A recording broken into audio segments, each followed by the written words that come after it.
Ladies and gentlemen, welcome back. Are we in? Testing 1, 2. I think we're in. Welcome back, ladies and gentlemen. We're running a little behind tonight. It's just what it is. Pause. The NBA Cup is fully in action right now as we speak. Celtics Cavs underway, but our car's broke. We can't fix it. It shouldn't even be that hard either. It just needs a new battery. Well, part of it is a new battery. It could be worse than that, but potentially it just needs a new battery. But, the battery's got like the little safety bolts down in there. After you connect them, you got to unscrew the little bolt, get it out. And we went to unscrew the bolts and it just shredded the bit on our drill. And it's pretty stuck. And a week later, it's still in there. And we've got more bottles of chain lube in our garage right now than Diddy. And the mechanic guy is probably wondering why it's taken us a week to put a new battery in the car. It's just what it is. But we finally made it. The Celtics, like we said, perfect timing because the Celtics are now pulling away from the Cavs. It's not looking good. They're on their home court. And they're looking like the reigning champions in the actual maybe one seeds. Not one seeds, but best team. They had that claim already, but still maintaining that claim. Jake Paul, it's like, why'd we doubt Jake Paul versus Tyson? The Celtics looking like the young team tonight. Cavs, of course, a young team too as well. But it is right now 69-82, 5 minutes left in the third quarter. And silver lining of it all is at least we'll be here for a little bit of Spurs Thunder, because make no mistake, it will get ugly as well too. It'll be back-to-back blowouts tonight. But the Cavs' unbeaten streak potentially on the line here. I mean, the fourth quarter, Garland puts up a three. Oh, it's a brick, people. Garland's not shooting well. We'll get into the numbers here in a second, because speaking of shooting well, the Cavs on the other, Celtics on the other end right now, continuing their kind of historic season. And I know it was, it's being considered, and it's not being considered. It is, if you look at the numbers, an historic season from a volume perspective. They're just shooting. Is it the most, chat? Are they shooting the most threes in NBA history? I think it's up there, if not number one. But I mean, the efficiency at which they're shooting them as well too. And we noted, was it on Sunday's stream or a couple streams ago, that the players right now, the amount of players in the league, and it could have changed since then, but at the time, the amount of players in the league shooting with like the 50% field goal percentage, 40% 3-point percentage, but like actually playing real minutes as well too, was, almost double the next closest year in NBA history, which was last season. But still, and again, early into the season, it's a small metric. We could have calculated the first 11 games of any point in the season, and maybe there was some 11-game stretch that was more efficient than this one. But the Celtics right now, and I know that Warriors 3-point shooting team with Steph and Clay, that's always going to be probably the greatest shooting team of all time, unless, of course, there's just like randomly, two other shooters better than Steph and Clay, because there'd have to be two as well, or like one and then four others that would equal Clay. Because if you were doing your greatest 3-point shooter of all time in the NBA rankings, you could very easily make Steph's going number one, of course, but you could easily put Klay Thompson too. And, there's some great legends out there that would feel like they would deserve that spot on that list instead, but you could still definitely make the case for Klay to be in that spot if you're just talking about, again, sort of pure shooter. Because, if you're looking like Ray Allen, Reggie Miller, Steve Nash, I don't know how far down the list you want to go for your number two guy. Steve Kerr, Mark Price, Bruce Bowen from the corner specifically. But, Klay, if Klay was in that spot, it would make sense. So it's not that just the combination of them together as a 3-point shooting team is the most lethal 3-point shooting combination. It's that they actually themselves were. And, Steph, of course, is he is the greatest shooter of all time. But you get them playing together in the past. They actually were the two greatest shooters in NBA history. And you would actually have to get that combination for a team to be considered a better shooting team than them. But regardless, when the Celtics 3-point shooting is on, it's like, okay, it's not that they're just taking a lot of threes. Like, and I guess, if anybody's hot, then they're going to look like, maybe the greatest shooter ever. But there is something to the peak versions of, what Tatum can be, what Brown can be. Holiday, of course, the peak version of him is he's a 40% shooter. And in that Holiday role, that third-person role, that's when you're starting looking at the, Harrison Barnes, Iguodala. Of course, I guess the best version of the team was with Kevin Durant, which is the three of them, and with Draymond, the four of them together. All those Hall of Famers, why it's, so much greatness. Why it's such a great team. But still, too, Derek White, he's been, and, in scoring in general, I mean, he's almost a 20-point scorer right now. 18.9, so almost 19, but almost 19 is almost 20. So Derek White's almost 20 points a game. On the season so far, 40% from three. Horford can be a consistent shooter. I mean, Hauser is the worst three-point. I guess Jaylen Brown is 29% right now from three. And Hauser is 32% from three. So Jaylen Brown, 29.4% from three. Hauser, 32.4. And we know both. I mean, Jaylen Brown, maybe you don't necessarily label him a three-point shooter. Maybe he does most, maybe he's better out of the mid-range, attacking the basket, all that stuff. But regardless, we know that he can, when he's, playing well, and not that he's not playing well, but we know that three-point shot is there in his game. And Hauser, I mean, the man, does the man have anything else? So we know that 32% will hopefully go up a little bit. But there is also just like we're saying, just a lot of really good shooting depth on the team. So, I feel like they could, and again, maybe any team could go three-point shot. That's the thing about the three-point era, the three-point game, is that variance is there. And on any given night, a team can get hot from the three-point line and match, maybe what another team is doing. But again, just from the ability to do it over the course of the series, the Celtics, I feel like, could match the Warriors. And I guess they didn't do it against Steph earlier in their career. But like we're saying, that was a couple years ago.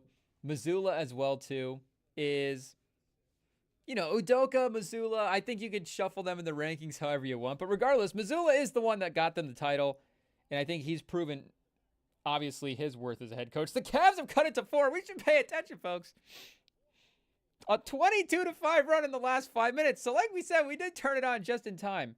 And they did that earlier as well, too. There was a little bit of a run in the game in the first half. We had it on listening to it while we were, trying to catch up on some stuff. But is that Dean Wade making plays, chat? Niang? The Niang, Mitchell, Garland, Mobley. And do they have Allen tonight, chat? What's Allen dealing with? Man's always up to something. Okay, yeah, Allen's in. You always got to double check. Morrell in the starting lineup. Like we said, we're catching up with you, chat. We know you're not paying attention either. The NBA ratings are down. It used to be the concern was, are the people going to... Remember when people were just like, are people even going to be paying attention to TV? That's how narcissistic TV executives and all those people are. Is they were like, well, they're never actually going to stop turning us on. Pause. But will they actually be focused on the screen the whole time watching the ads, super locked in? Will they not be looking at their phones? And now people aren't even watching. NBA, it's at a low. Like we pulled up the numbers. The finals had the same numbers as the World Series. And now the World Series, of course, I think can draw a casual. I'll throw on the World Series for sure. Out of respect for baseball, is it more? Is it just patriotic to throw on the World Series? It might be one of the last great Made in America things that we still, and I guess not great Made in America things anymore. R.I.P. baseball. The greatness days, but Mitchell on the other end, 1 of 7 for 3. So the fact that Mitchell and Garland are putting up these, stinker shooting performances and still manage to staying in the game. The Cavs role players, and you obviously always need the role players to be playing well to make a run, but every season there's just that group of guys that, like Bruce Brown, and, you play with Jokic, of course. If you're Bruce Brown of the Nuggets, you're going to play a lot better. KCP is a guy that's bounced around and contributed on a lot of teams, but they had Jeff Green on that title team as well, too. And that is, like we're saying, the other thing about the Celtics is they borderline almost even don't have role players. Tatum and Brown are all NBA guys. Holiday, maybe he's not all NBA anymore, but it's just because the guard position is so stacked. He could still potentially be all-star caliber. And we know he's above role player level. Same with Derek White. And Horford, I guess it's just age at this point. So, and if I guess Porzingis is out there, Porzingis could sneaky be, is sixth man of the year qualify as role player? I feel like that's always a little bit of a step up from role player. And obviously, I mean, the caliber of guy winning sixth man of the year, you've got to be, usually putting up some impressive numbers. I guess unless, has there ever been like a defensive, it always is like the number one scorer off the bench, but there's never been like this team just brings in a defensive stopper. Like Herb Jones, Jaden McDaniels off the bench. If McDaniels were off the bench. But like if Herb Jones was just, I guess, could he potentially be like in defensive, and he has been in defensive player of the year conversation before, but if like a guy like that, if Amen Thompson still was like off the bench for the Rockets next year, which might be impossible if he keeps progressing the way he is, but a team that deep with all those guys. And Craig Porter has been getting a few more minutes, I feel like, as of late. I don't remember seeing him as much earlier in the season. I don't remember seeing him as much. He had that run. Let's see here. Okay, he's in his second year. He's played in all 10 games. 7 minutes a game on the season. But yeah, his highest minute total for the first 12 games was 8 minutes. And then he played 10 minutes against Philly last week. And then against Chicago, 5 minutes. But then against Charlotte, he played 21 minutes. So against LaMelo Ball, they were able to throw Craig Porter out there. And they're throwing it back out there tonight. We support it. We're pro Craig Porter. Do we like all the Porter Juniors? I guess we're just a pro Porter Jr. pod. It is what it is, chat. But Ty Jerome kind of stole those guard minutes. Porter's got 12 tonight, chat. 5 for 6 from the field. Okay. This is an important fourth quarter, chat. 12 games into the season, and it does really feel like this could set the tone in a big way. Because, again, the way the league is structured right now, too, like, I feel like that has something to do with it, with the meaning for these early season games. Like, even a couple seasons ago, I mean, the Lakers would be a prime example. The Lakers you would play on opening night were not going to be the Lakers that you played in the playoffs. It's just what was going to happen. Pelinka and LeBron, we're going to get together and make some moves. Pause. And some trades were going to happen. But now, trades, it's not that they're just not impossible, but they're going to be limited, and it's going to be very like caliber for caliber type swaps, if any. I mean, we're probably still going to see a star or two traded potentially, but even the Giannis thing, like, I get it, but and Giannis is maybe, Giannis is the player that we shouldn't bring up because, of course, I mean, even as a Spurs fan, we would sacrifice the farm for Giannis, but like, Trae Young, Embiid, those guys. It just, and once you go through the trade machine too of who can even do the types of trades, you just get like 3 teams in the market, and then it just becomes super limited. But maybe we need to start working in more 3-teamers with some of this stuff. But the odds of the team that you face earlier in the season being the same, and the whole conversation obviously assumes health, but we just assume health in the Rem and Sam pod. We're pro health vibes, but the odds that you're playing the same team at the beginning of the season in the playoffs is greater right now in the current CBA than it was in the past. And you can, again, figure some stuff out. And there is actually most of the guys playing tonight as well. Again, Porzingis is out for the Celtics, but they don't have Porzingis in the regular season ever anyways, at least before the All-Star break. So nothing has changed. And honestly, it's fine. Like, do we need to nerf the Celtics a little bit? It's okay.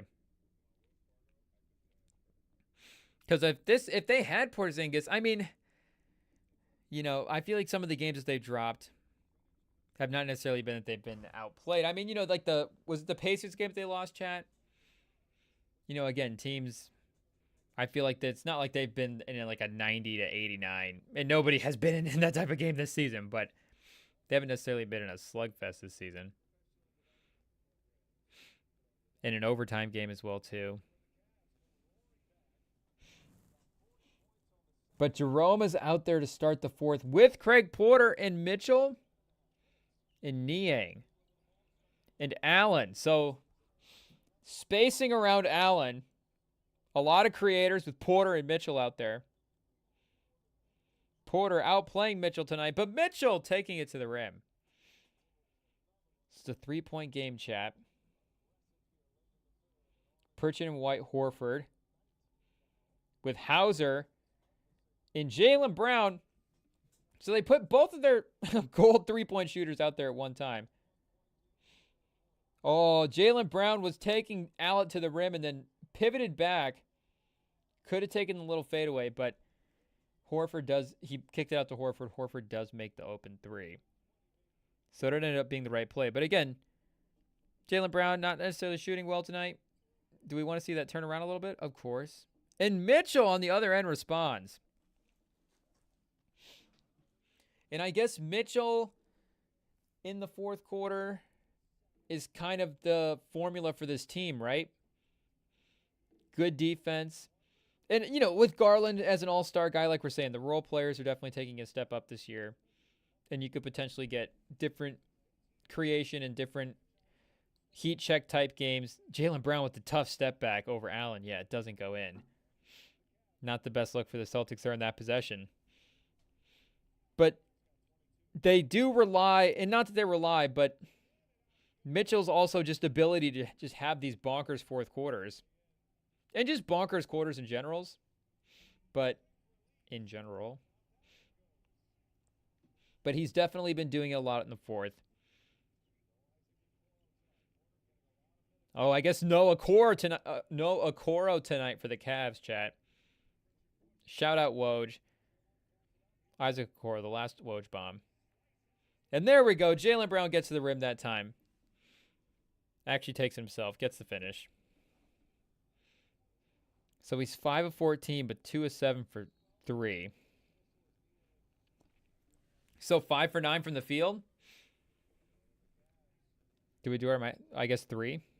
3 for 9? So yeah. Bit of a slow night for Brown. But you know the NBA Cup means there's going to be other games on as well too. Let's see. Is it a stacked slate tonight, chat? Like we said, we're just catching up. Okay, a couple of games in progress. They're really saving a lot, though, for Spurs Thunder. Really making sure to put the limelight on Shea versus Wemby. But Hornets Nets currently in halftime. And then Nuggets Grizzlies in the second quarter as well, too. Hornets Nets, make no mistake, chat. We will be checking out. I mean, we have to watch the Hornets for Sam's sake. They're Sam's team of the year. It's not that we want to watch the Hornets when the Spurs are on. It's that they're Sam's team of the year, and you know we'll I guess we'll check out LaMelo. Pause. If we have to tune in to Brandon Miller, I guess we'll do it. Grant Williams it's not that Grant Williams is not entertaining. Grant Williams might be a top 5 most entertaining player, chap. There's very few, like, guaranteed, and not that you want guaranteed chaos from anybody, but even, like, Draymond. And Grant Williams is, you know, he does get a little dangerous. That hip check on Tatum was not the safest play, but am I forgetting a time, chat? But has Grant Williams ever gone below the belt, chat? And if he has, it definitely hasn't been as much as Draymond. Now, Draymond is a veteran, of course, so make no mistake. He's definitely he's put in his 10,000 hours at this point. But the odds that it would happen in Draymond's career, of course, is higher. But still, I feel like, the per 36 on Draymond's nut shots compared to Grant Williams is definitely higher. And that alone might make you just not an entertaining player to watch. Like, if that is too much in the chaos rankings. Like, we get it, maybe a dirty play every once in a while, running over Tatum. Not ideal, but still, we got to preserve the lifeline, Grant Williams. And, and he can still hit some threes off the bench as well, too. He's still going to give you some potentially good minutes in certain games. The hustle sometimes does lead to something. So, Draymond, I guess, on the other end, Hall of Fame non-hustler as well, too, with the defense and the IQ and all that other stuff. But nut shots, Draymond, unacceptable on the Rem and Sam pod. Rem and Sam pod, anti-nut shot. I think Van Fleet called him out for it on a recent pod. Or I don't know if it was recent, but the clips of it recently were surfacing for us.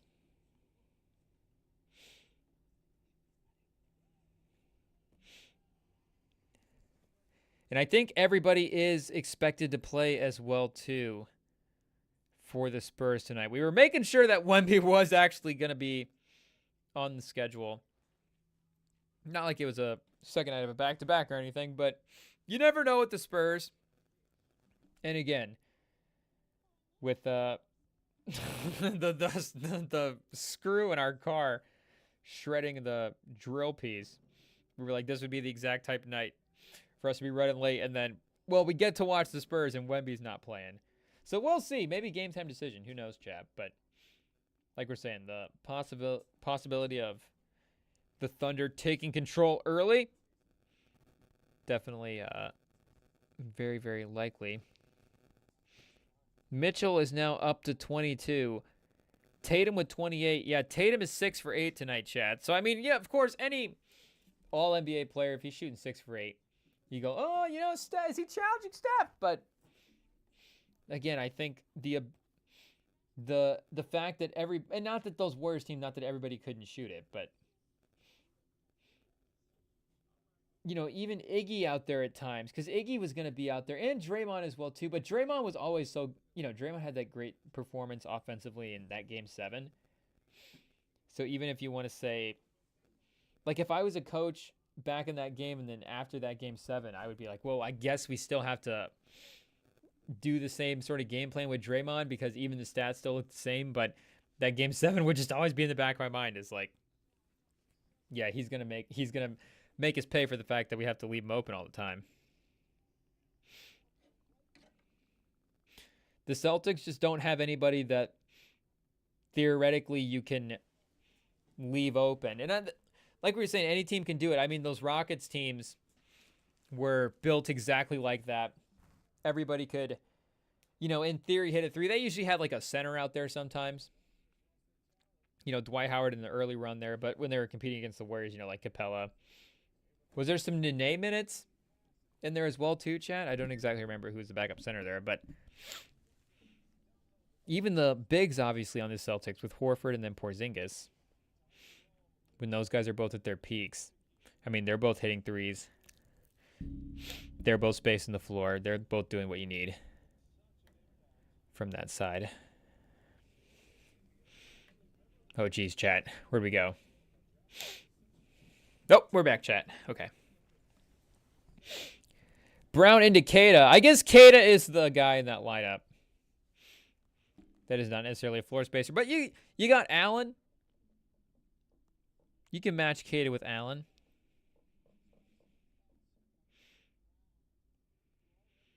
And we'd want to see Garland continue to have, or just like have, good performances against these elite teams. Because I feel like, let's check his playoff resume here, chat.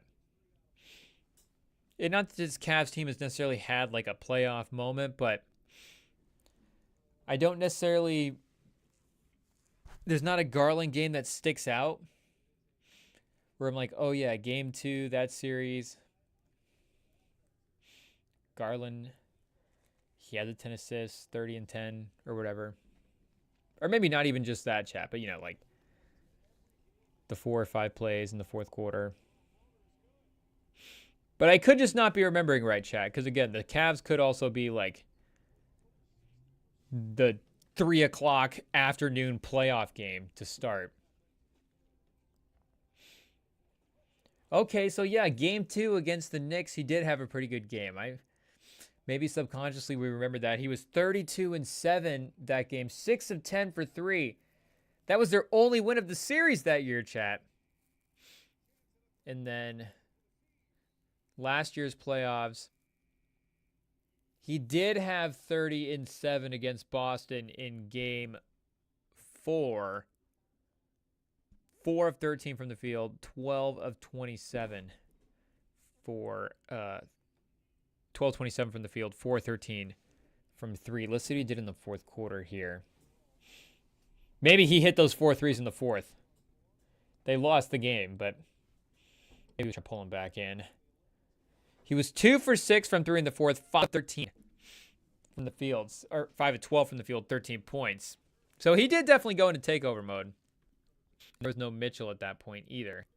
So you kind of need to do that. But the other games in the series, chat. But I guess he's had a couple of big performances.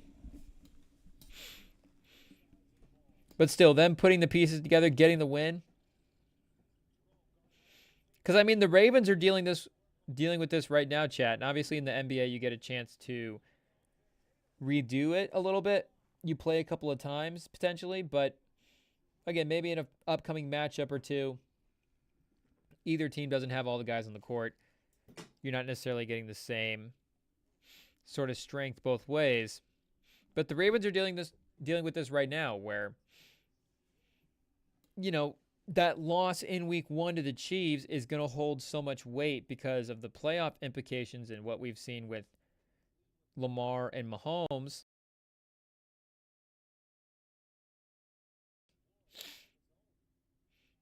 And until we actually see like Lamar get the win, we've seen him get some wins in the regular season, but recently as well too, we're in kind of we need to see it to believe it. So even with the Cavs being undefeated, they're kind of in see it to believe it territory. And Celtics at home. It's an NBA Cup game, chat, so there's stakes on the line.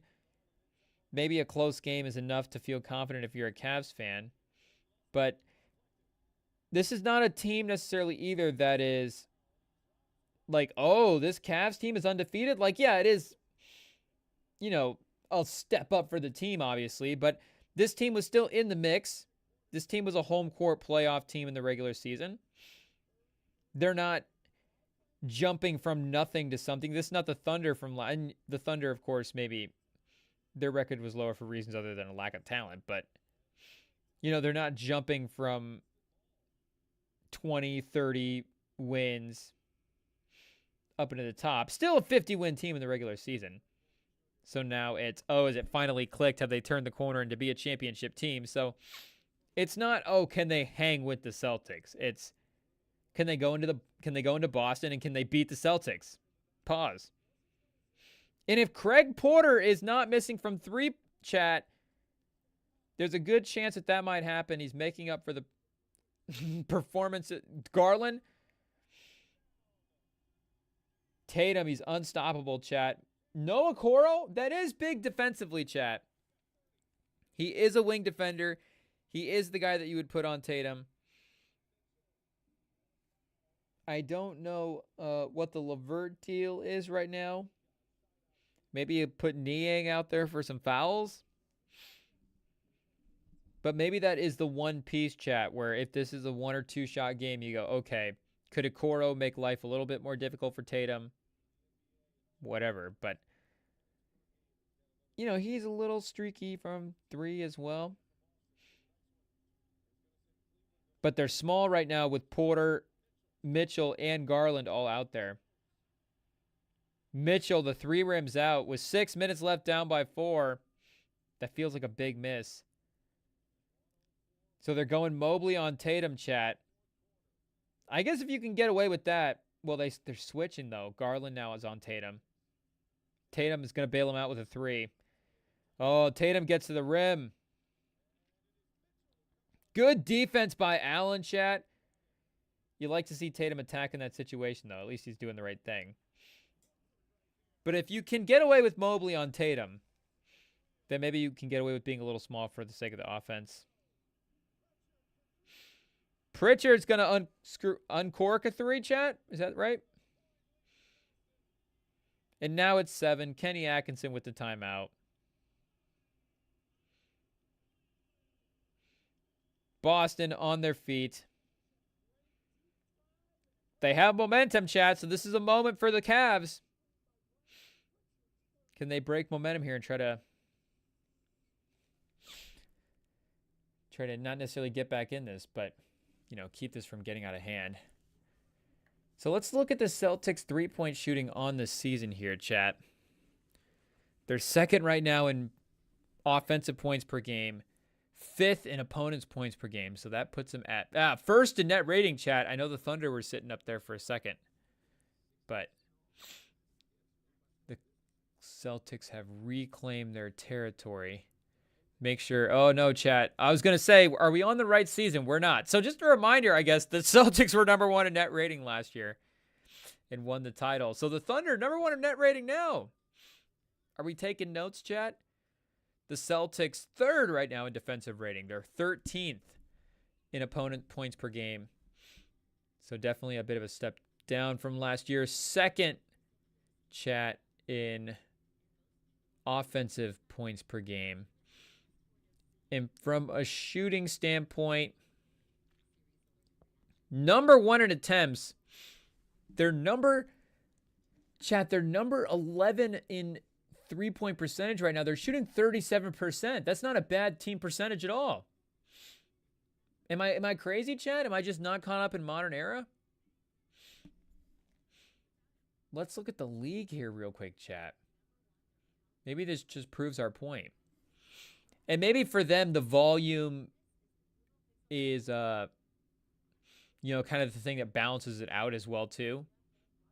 Like, if they were number 1 by a big margin and still top 5 in percentage, it'd be just like, well, they probably actually would be undefeated at that point. But, and with Brown and a couple guys keeping them humble a little bit. The Cavs, Cleveland, number 1 in 3-point percentage, 42% from the 3-point line this year. So I guess they're the only team over 40. Golden State's at 39, New York at 38.8. And then there's 4 teams in the 38 percentages. And there is 5 teams in the 37 percentages. So the Celtics are at the bottom of that at 37 exactly. We've got Cleveland, Golden State, New York, Denver, Minnesota, Miami, Indiana, Chicago, the Clippers, and then the Celtics. But yeah, the Celtics are at 51 attempts a game. The Hornets are at 45. So Charles Lee, the Missoula Padawan? Is that the right term, chat? I went for a Star Wars reference and then realized Star Wars is not our strong suit. But, for a lot of the people in our lives, it definitely is. So, is that the trainee person? The Padawan? Charles Lee, the assistant. Charles Lee was an assistant to Missoula, but they're 2nd. Golden State 4th. Chicago 3rd. But that volume at that percentage, of course, chat. I wonder if that translates over here into let's see if it translates into effective field goal percentage or something like that. Let's see if there's another historic shooting stat here we can dig up for the Celtics just to prove the point. We can go distance for the team. They have the farthest team distance for their shots, chat. I don't think there's necessarily any surprise there. So they're 4th in effective field goal percentage. And they're 3rd in true shooting percentage as well. Their 3-point attempt rate is at 56%. So Yeah, they're shooting 51 attempts per game, but that would equivalent to 56% of their shots. Charlotte is taking 49.5% of their shots from the three-point line. So they're at almost 50% as well, too. Cleveland is also leading the league in efficiency. New York, Boston, Minnesota. The Minnesota record is a little confusing right now, chat, with looking at some of the offensive stuff. And, like Naz Reid is playing well. They got that big buzzer beater win the other night over Phoenix, so maybe they'll get back on track a little bit. But Derek White with the big three. The Celtics up by 8. Is this the run here to end it, chat? There's only 4 minutes left. Oh, Niang blocked, attacking the rim. He forgot he can't jump. He's too easy to defend. Oh, Derek White had not the dagger three, but that would have been a killer three for sure. Definitely would have had him on the ropes. And on the ropes three. Mitchell with the crazy, not even an intended alley-oop off the backboard, but the shot was so bad it worked as an alley-oop off the backboard. The layup attempt was so wild. He threw it over the entire defense off the backboard, and he was the only one that could manage to catch it. Ooh, and on an offensive foul on... We cut the mic, chat. Sorry. Give us a second, chat. We're struggling to put it in, chat.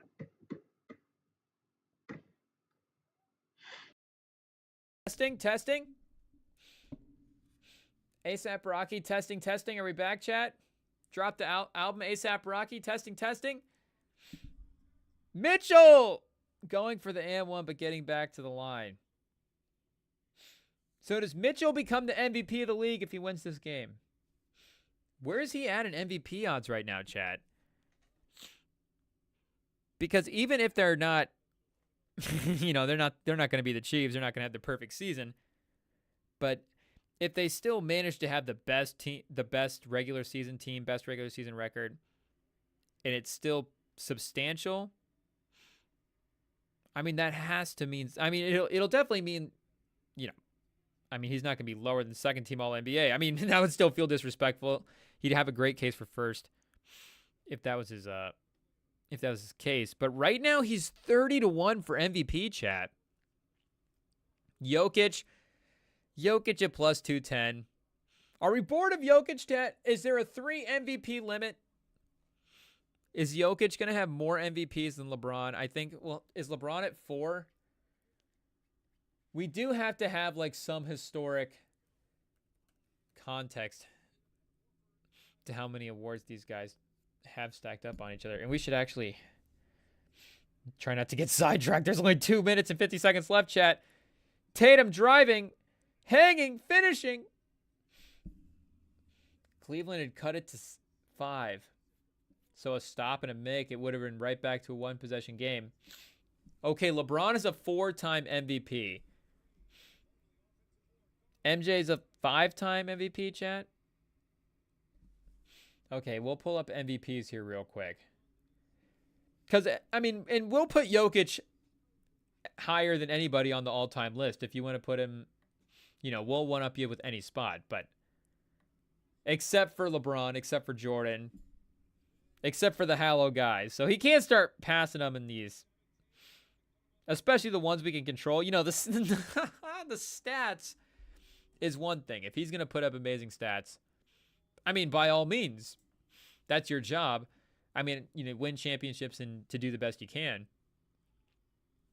But, we got to control the history of the game here, Chad. We got to do our best to try to make sure that everybody has... You can't say proper plays. But, Kareem right now, 6 MVPs, MJ 5, Russell 5, Wilt 4, LeBron 4. So, yeah, the fact that Kareem has more than Jordan, that's not crazy, chat. Kareem has more points than Jordan. In, the era equivalent of 6-5, maybe even 5-4. Like, that all kind of makes sense.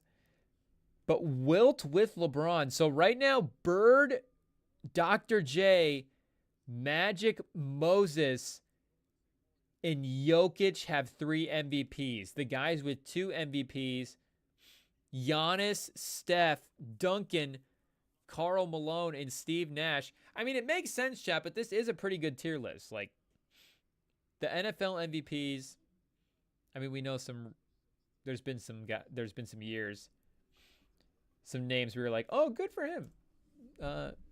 Shout out that guy's going down as league MVP. But, you know, Rodgers, and maybe it's the later Rodgers years. Shout out Aaron Rodgers. You earned all your MVPs. Nobody can take them away from you. Unless, of course, you know, shout out Norm Macdonald. But for NFL here, I wanted to look up and see.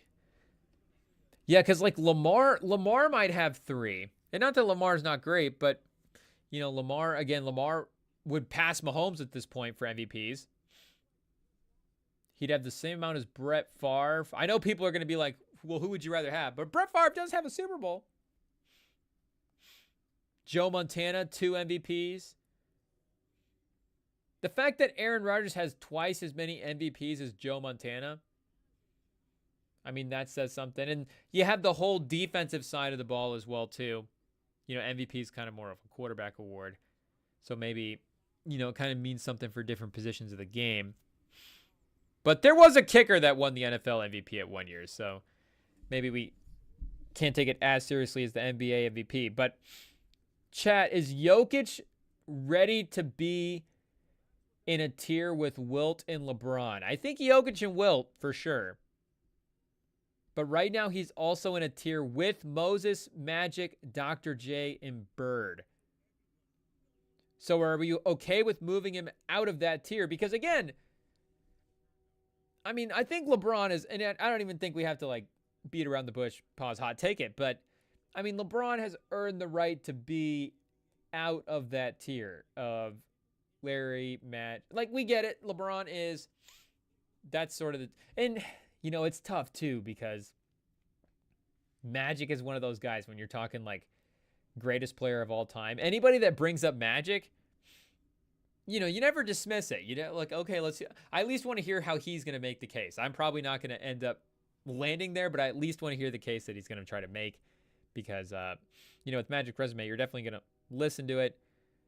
But him with Dr. J, Bird, Moses, and not that that's just an era as well, too, but as, again, a tier of the GOAT, Mount Rushmore type guys, like, feels like LeBron, Kareem, Russell, Jordan.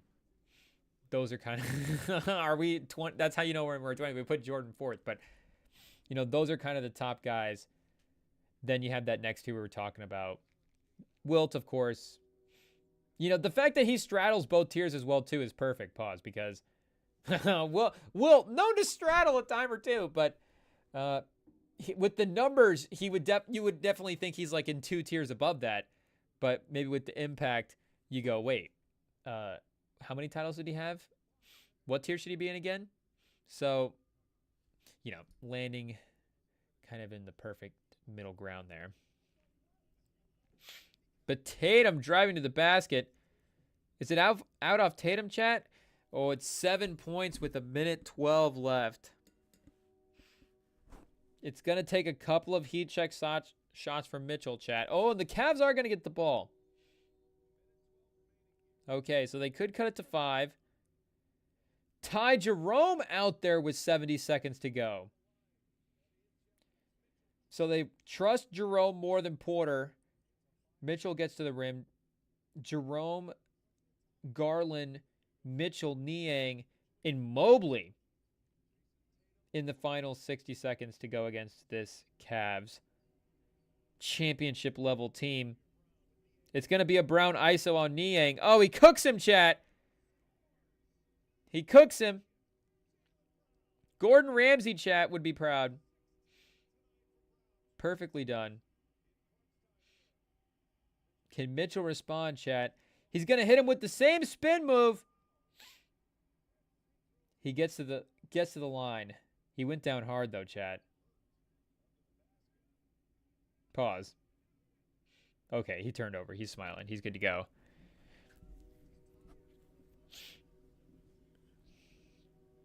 Spin moves off both ends. Brown, shaking Niane out of the paint, chat. And then Mitchell driving on the other end, getting the foul. But right now, like we're saying, Jokic at plus 210 for MVP. Feels like he's had enough. You got Shea at plus 290. Tatum at plus 470. Luka at 9-1. Edwards 9-1. Davis 17-1. And Giannis and Mitchell at 30-1. So I don't know what way to look at it. Is it, Mitchell has the same odds as Giannis? Or is it, Giannis has the same odds as Mitchell? I don't know what the right tone is there, chat. But that top, Shea, Tatum, Luka, Edwards, it's definitely their time, chat. One of them is up. It's one of their year to definitely break through and win the first MVP. But again, Mitchell, if his team has the record and he's actually out there for the games, because Mitchell, when he's healthy, he'll play, chat. Mitchell doesn't necessarily need to be taking breaks. So down 6, 30 seconds. They're going to play the foul game. It's not going to happen. They're close, chat. Are they an Isaac Okoro away? So it's going to go to the foul situation here. The Celtics, depending on how the Cavs are able to respond on the other end. This may be a 12-point victory. This may be a 4-point victory. But at this point, 30 seconds as we enter sort of this back and forth stage of the game here. It's a 2-shot game. And not that, of course, every game is going to be replicable. But it's bringing back Okoro, the missing piece, for the Cavs to get over the hump. Because in Boston as well, it's the NBA Cup, so they're going to be wanting to show out for the fans and not disappoint. You're going to be getting the best effort that the Celtics can put forth at the 12-game mark into the season. It's a 7-point game. I guess if you hit a 3 here, it goes to 4. It's just too much, chat. Oh, he gets the 3 to go. We doubt, chat, and then next thing you know, the guys always step up and always perform. This Celtics team, they're going to execute down the stretch, though. And it's just, the problem is it's a 2-shot game, chat, so they have to get the miss and the score and the foul and the miss. Because at this point, we're under the shot clock, so they're going to have to foul anyways just to get the ball back. So this is really going to have to be a collapse for the Celtics. But an incredible shot by Mitchell. He continues, chat, to be a fourth-quarter killer. Should we look up fourth-quarter leaders on the season, chat? Has De'Aaron Fox over the last couple of games with his big performances, he's probably continued his run of being a super high leader in that category. But he's also been doing, performing well early too. So maybe he hasn't needed the bigger fourth quarters as much. So 13-18. Tatum's going to foul. Mitchell's going to flop around again. He might actually be hurt this time, but is Mitchell a soccer fan, chat? We always need to keep tabs on which NBA guys are soccer fans because we know those ones are getting some ideas.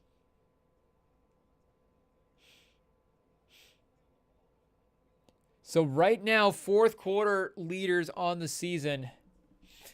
Donovan Mitchell actually nowhere to be seen on points per game, but he is top 20 at 7 points per game in the fourth quarter. But LaMelo right now is number 1 with 11 points per game. Scotty Barnes, number 2. Emmanuel Quickly, number 2. Both those guys have been hurt for a bit now, so they're not really on the list. So LaMelo 1, Cam Thomas 2 at 8.1, Durant at 8.1, and then DeRozan at 8. So DeRozan taking the closing. Oh, Fox is at 7.7 as well. Benedict Mathurin in the top 10 with 7.9. The young guy getting into the mix. McCain at 15. Tied at 15 with Brunson. Or with Zion. Who's he tied with? Yeah, he's tied with Brunson, chat.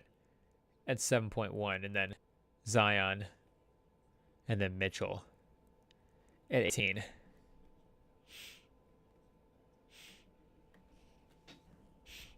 But even with that miraculous 3, chat, I don't think it's going to be enough. So time to start putting in your parlays for Spurs Thunder. Get your Wemby performance boost in now. Vassell, Sohan. In a measuring stick game in a different type of way as well. Oh, Mitchell bleeding. He may be down a tooth.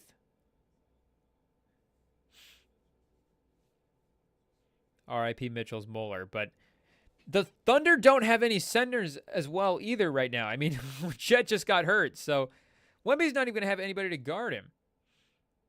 They're going to have to be playing Jalen Williams. They're going to when's Hartenstein get back? Probably tonight, but Ousmane Dieng? Can they put Dieng on Wemby? You know, they're probably going to do some Dort on Wemby and some weird stuff like that, but it'll be an interesting matchup game. No centers versus Wembanyama. Maybe the Spurs go big. Do we go Zach Collins and Wemby? Bassie and Wemby? Mamushvili and Wemby is probably what it'll end up being. So Cleveland has managed to cut it to 3 with 10 seconds left. Oh, and then they give up the layup, chat.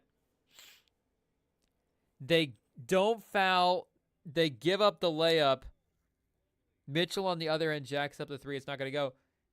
Ty Jerome with the last second shot is going to cut it to 3 at the buzzer. Unfortunately, it's at the buzzer. And the Celtics are going to win by 3. But, I mean, they worked them into within one basket there, chat. An impressive way to play the free throw game at the end. If they had fouled, even if they had missed 1, it's still a 4-point game and still goes back up to 2. It's still a little bit of a reach at about 12 seconds left, but if there was only more time, chat. Regardless, oh yeah, they just said point differential important for the in-season tournament. So you got to fight till the very end, chat.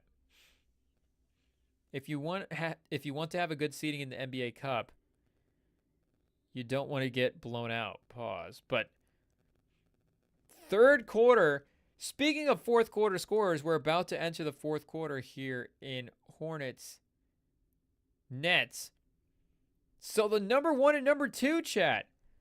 The number 1 and number 2 fourth quarter performers about to go head to head. About to face off.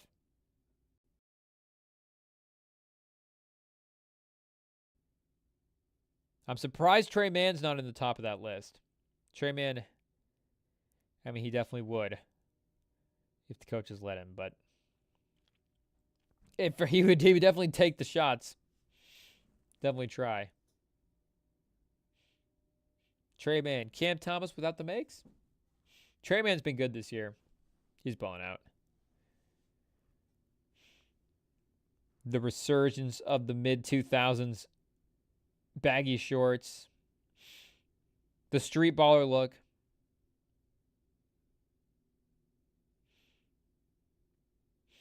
And Zaire Williams has been nice for this team as well, too, chat. I don't remember exactly how they got him. Did we look that up once, chat? We might have actually done that.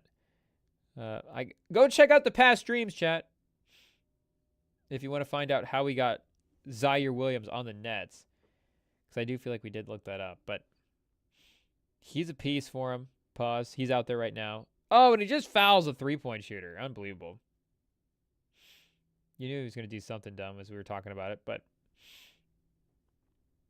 even fouling Saloon,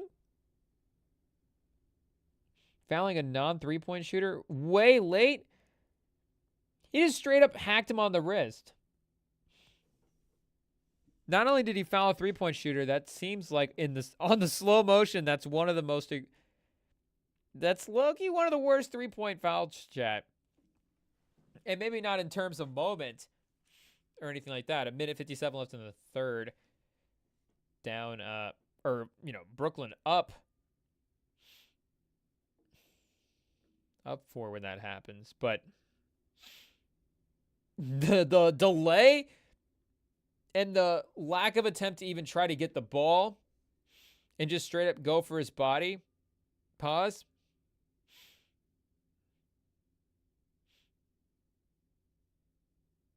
And it's going to give him a chance to tie it up. I guess, yeah, up 3. I can't do math, chat.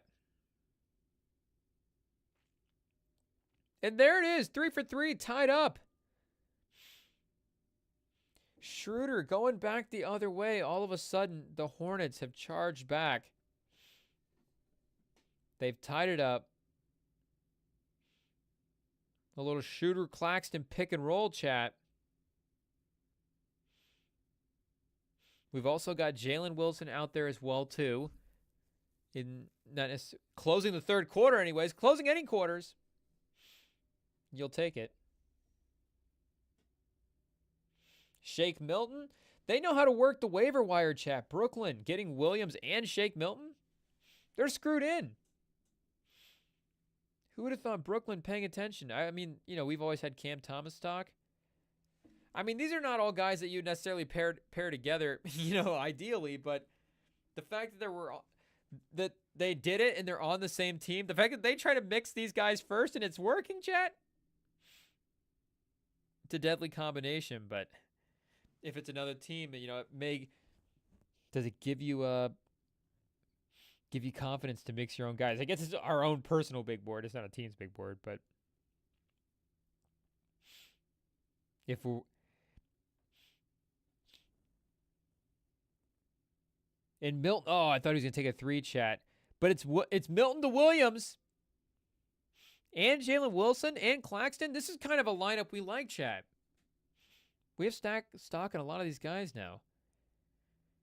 If they could sub out Schroeder for Cam Thomas, we'd be in good shape. Same with the Hornets.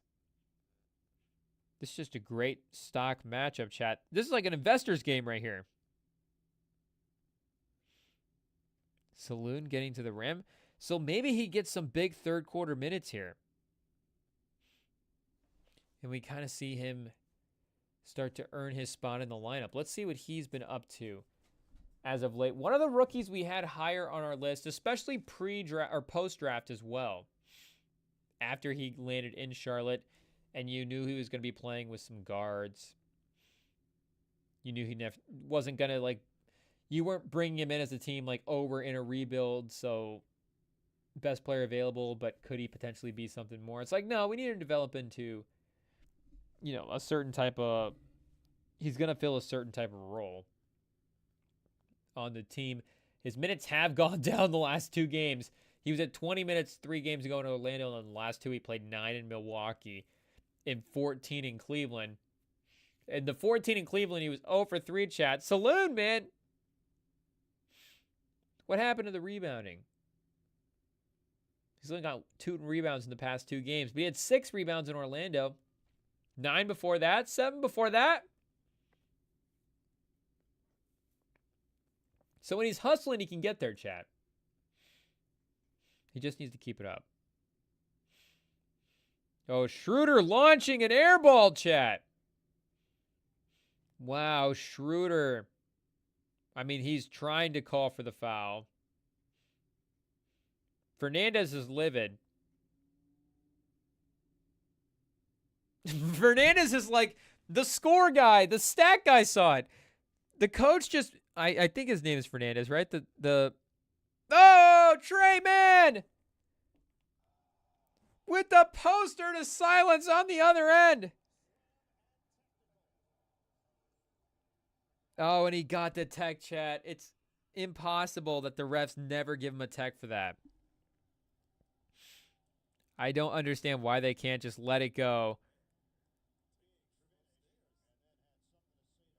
It might have been aggressive, but some aggressive words, chat. But the man's amped up. I mean, you got to give the guys like an adrenaline sort of. There has to be, your tolerance for fouls has to go up because he's more hyped up on adrenaline. I mean, the man just threw down a vicious dunk. But the Nets coach after that Schroeder shot was like looking at the scorekeeper like, did you see that? He saw it. He saw it, ref. But Trey Man quickly diverting attention away. Wow, chat. Early dunk of the year contender for Trey Man. We'll be checking NBA.com tomorrow for the dunk score on the Trey Man dunk.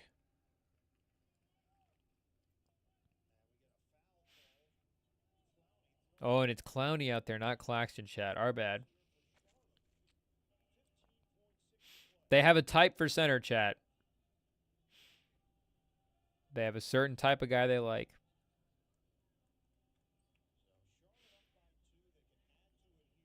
And Miller, definitely a little quiet here so far. Not necessarily asserting himself as much. I don't know if that's a Trey Man issue. Or if that's Miller just sort of passive-aggressive, kind of hanging out. Because you don't want him to be Cam Johnson. Like, I think you kind of... I mean, you know, Paul George is obviously his goat, but like probably his player comp, the guy kind of models his game after as well too. But you kind of want him to be in that more Mikal Bridges-y, and Paul George is in this same type of lane of guy, but maybe as like a level impact guy like that.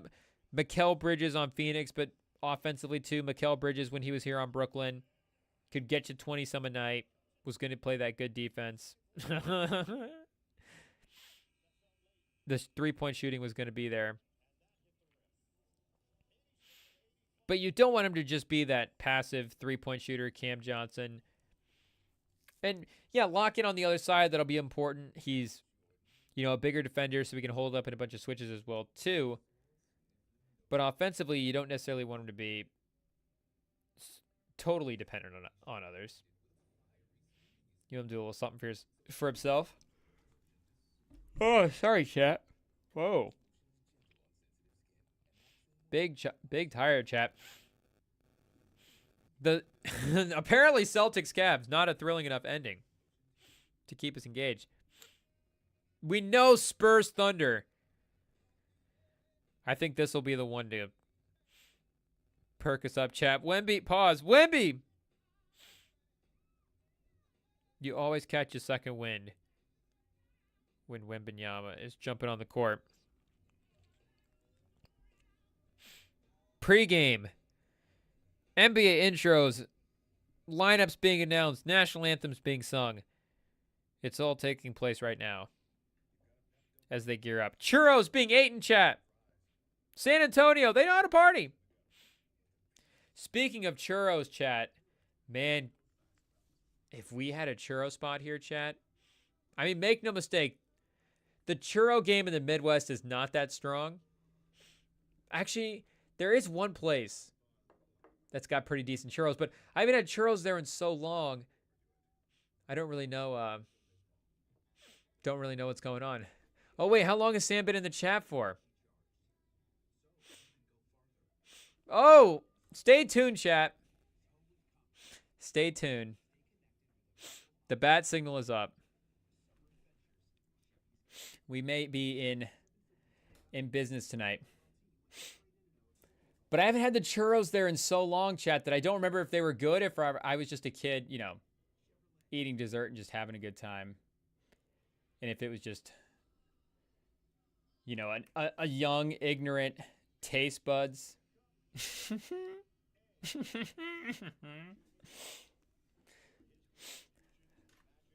But our mom as well, too. We would trust her. We would trust her opinion on churros. Seeing as how she is from a place I'd be good at making churros. But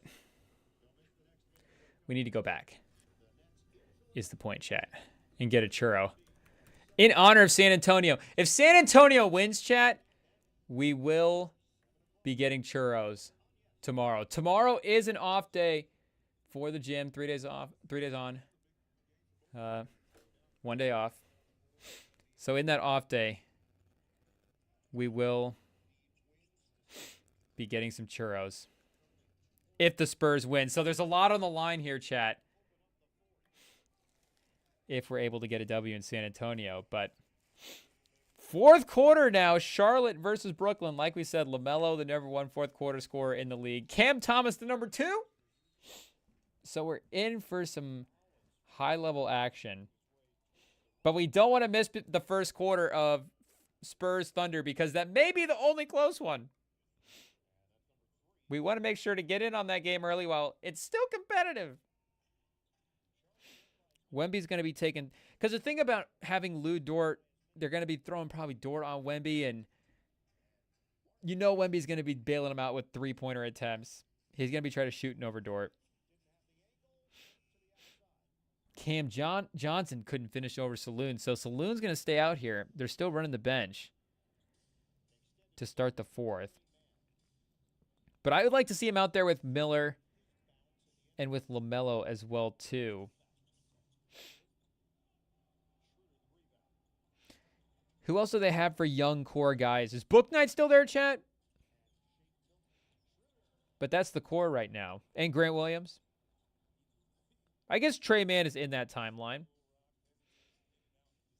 And Brandon Miller, I mean, he's versatile. Could Trey Mann work his way into that final five, chat? Could it be a LaMelo, Trey Mann, Brandon Miller, Saloon? Oh, Mark Williams. They got the centers. Mark Williams, Nick Richard. That's who we were thinking of. Oh, and man, with the big three, chat, at the end of the shot clock. In Charlotte now with the 7-point lead, they're going on a run. Is Cam Thomas playing tonight? Because they need to get him back in soon before this game gets out of hand. Oh, no Cam Thomas tonight. Oh, so maybe in the fourth quarter, the Nets are in trouble. I mean, this could be a real interesting matchup here to see what happens with the Nets in the fourth quarter. How efficient are they? And we know, I mean, Schroeder, they've got guys that can run a team in a fourth quarter, but I mean, what Cam Thomas is doing, it's I don't know if special is the right term for it, chap, but effective. It's working. Working. It is, and if they don't have that, we'll see if it continues. But LaMelo sitting on the scores table, swinging his feet like a child. Very cute, LaMelo. Whoa, quick three for Wilson, chat, but he buries it. Jalen Wilson confident on the other end.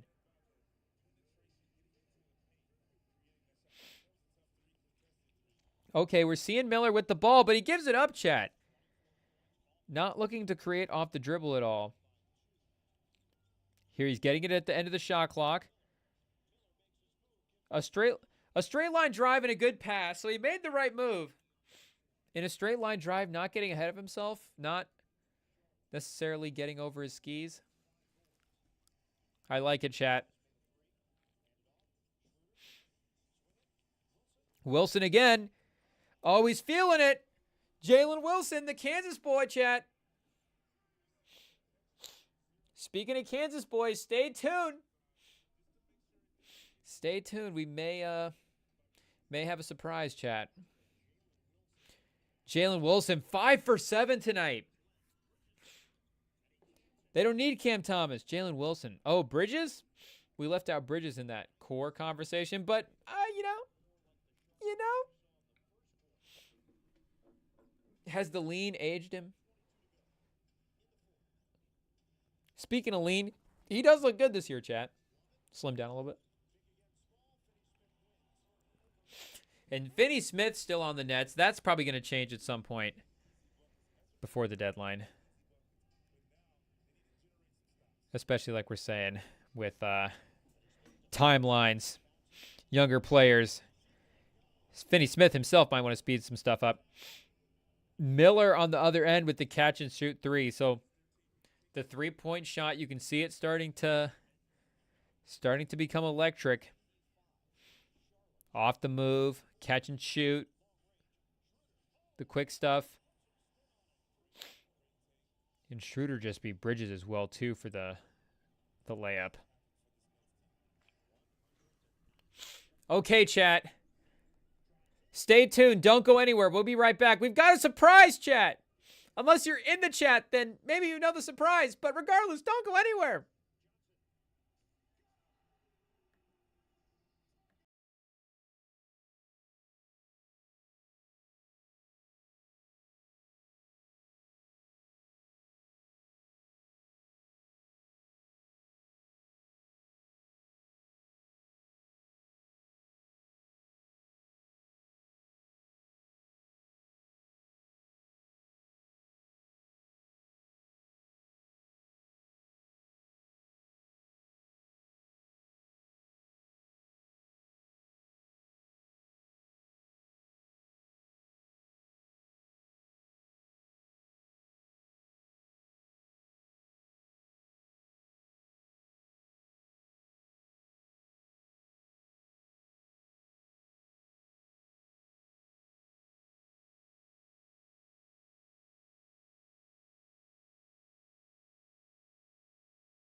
Something else. It was something else. This combined with his Raptors win, he didn't make the shot at the end of regular time, but play goes awry when he's supposed to get it to Brown at the end of OT. It makes a ridiculous shot in that case. And then tonight, just going off. But no, I wanted to give more props to the Cavs. I honestly think, if anything, this is like one of the better losses of the year. I mean, I just saw a stat, Garland shooting 3 of 21, but regardless of that, I mean, the Celtics had a shot ridiculous from 53%. You're probably thinking that's not happening again. I mean, they did give up almost twice as many turnovers, but I don't know, Rem. I mean, it's only a 3-point game, and the Celtics have this ridiculous shooting night, but at the same time, they don't have Kristaps Porzingis. And you're thinking he's taking those beta minutes, like, he's probably hitting those shots. I don't know, Rem. Where do you kind of land after this win of the Celtics at home? Was this enough for Mind you? you, at home. Was this enough for you for them to keep it close?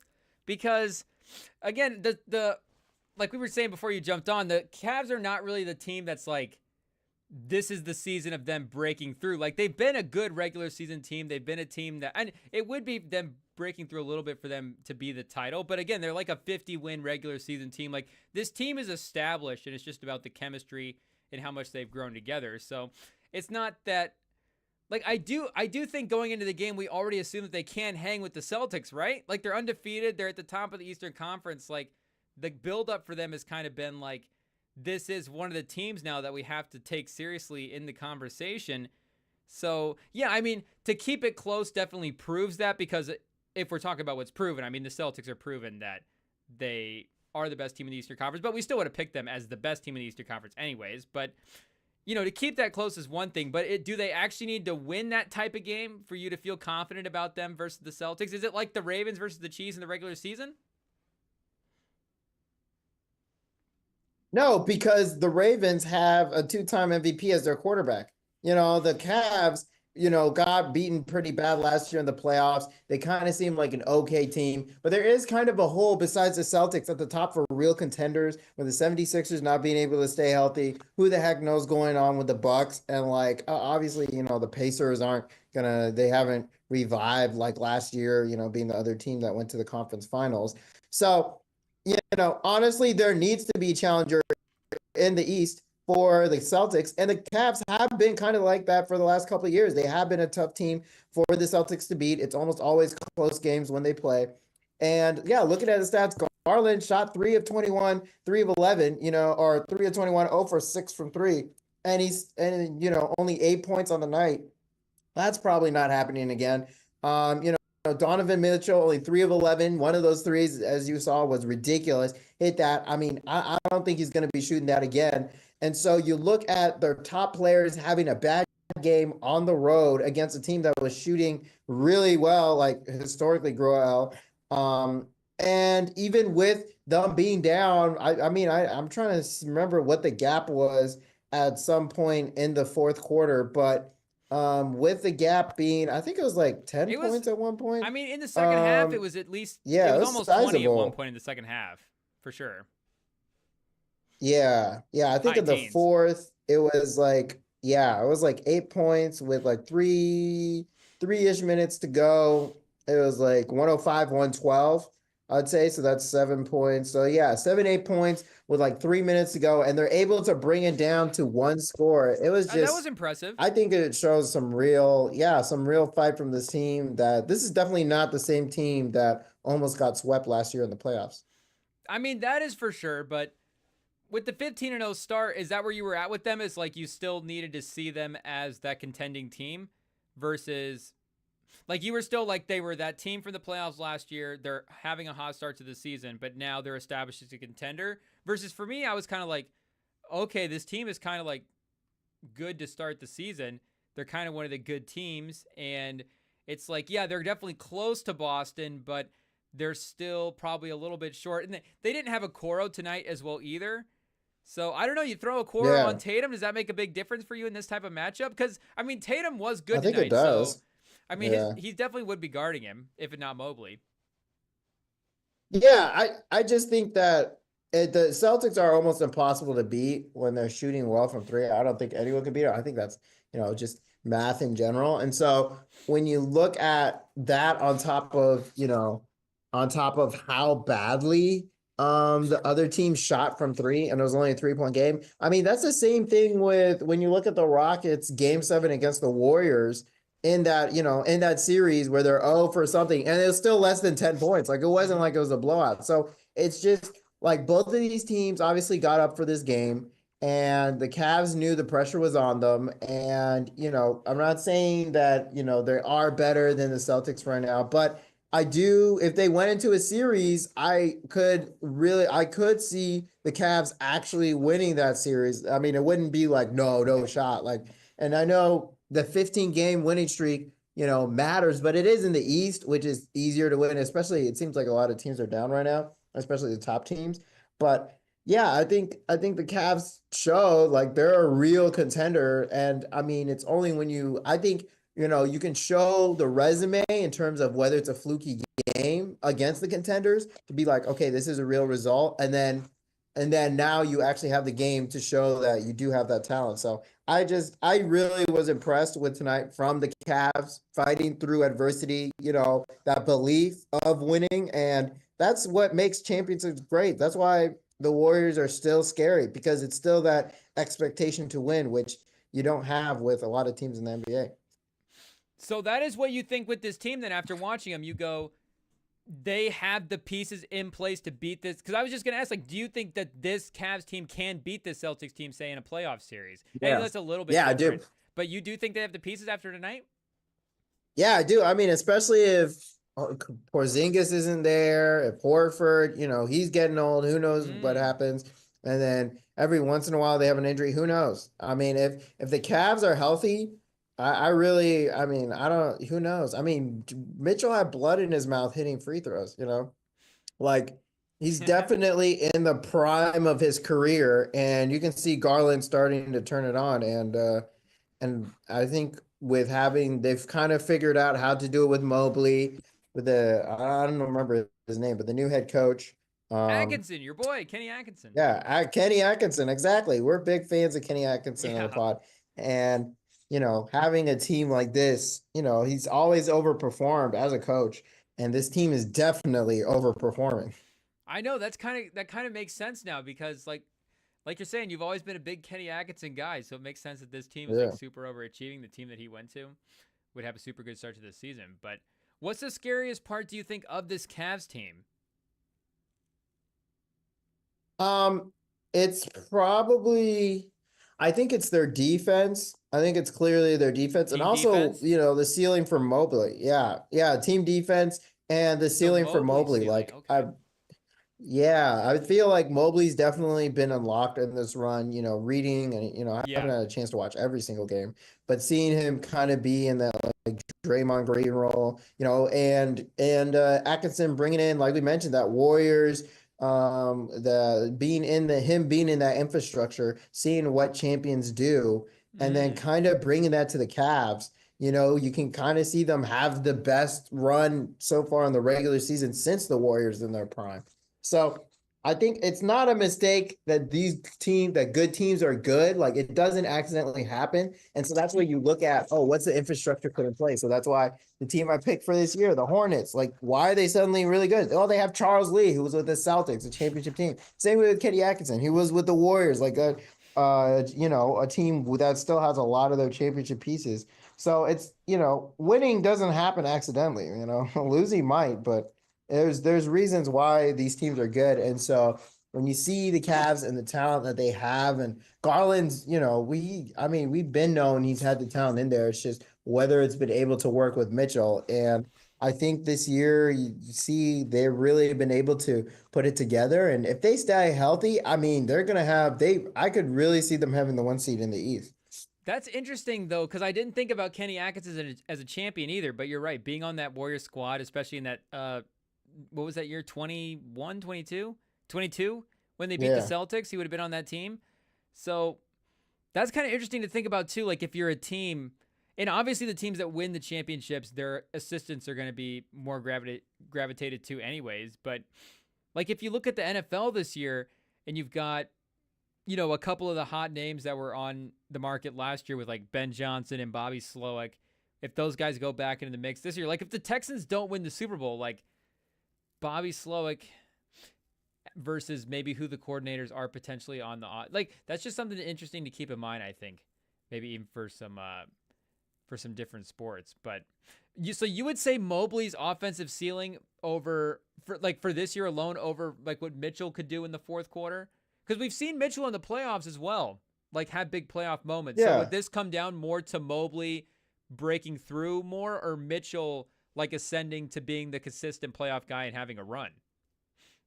Well, we know Mobley can be a consistent playoff guy, but he's going to need help if he really wants to take it to that next level. And, Garland is, has shown some consistency, but it's mostly Mobley who has been looked to be that, really transcendent guy, that really next level player. And um and with Mobley, it seems like it felt like he's the most to see what can be unlocked with him, especially with his shooting, his passing, how his size, and his defense has always been good, but his offensive side, and if he can up his game along with Garland, then that can really be the difference because, with the Jazz, it was kind of a similar situation where it was all Mitchell and the pieces around him kind of had some potential, but not enough. And that's why they never really pushed through, why they, are now where they are tanking and stuff, even though Phil Hardy keeps stopping them from Yeah. really, he's really pushing it. Will Hardy? Not quite. Who's Phil Hardy?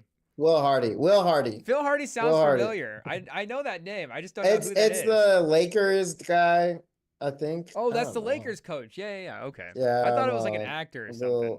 Is that from a sitcom? Is Phil Hardy on Modern Family? That's funny.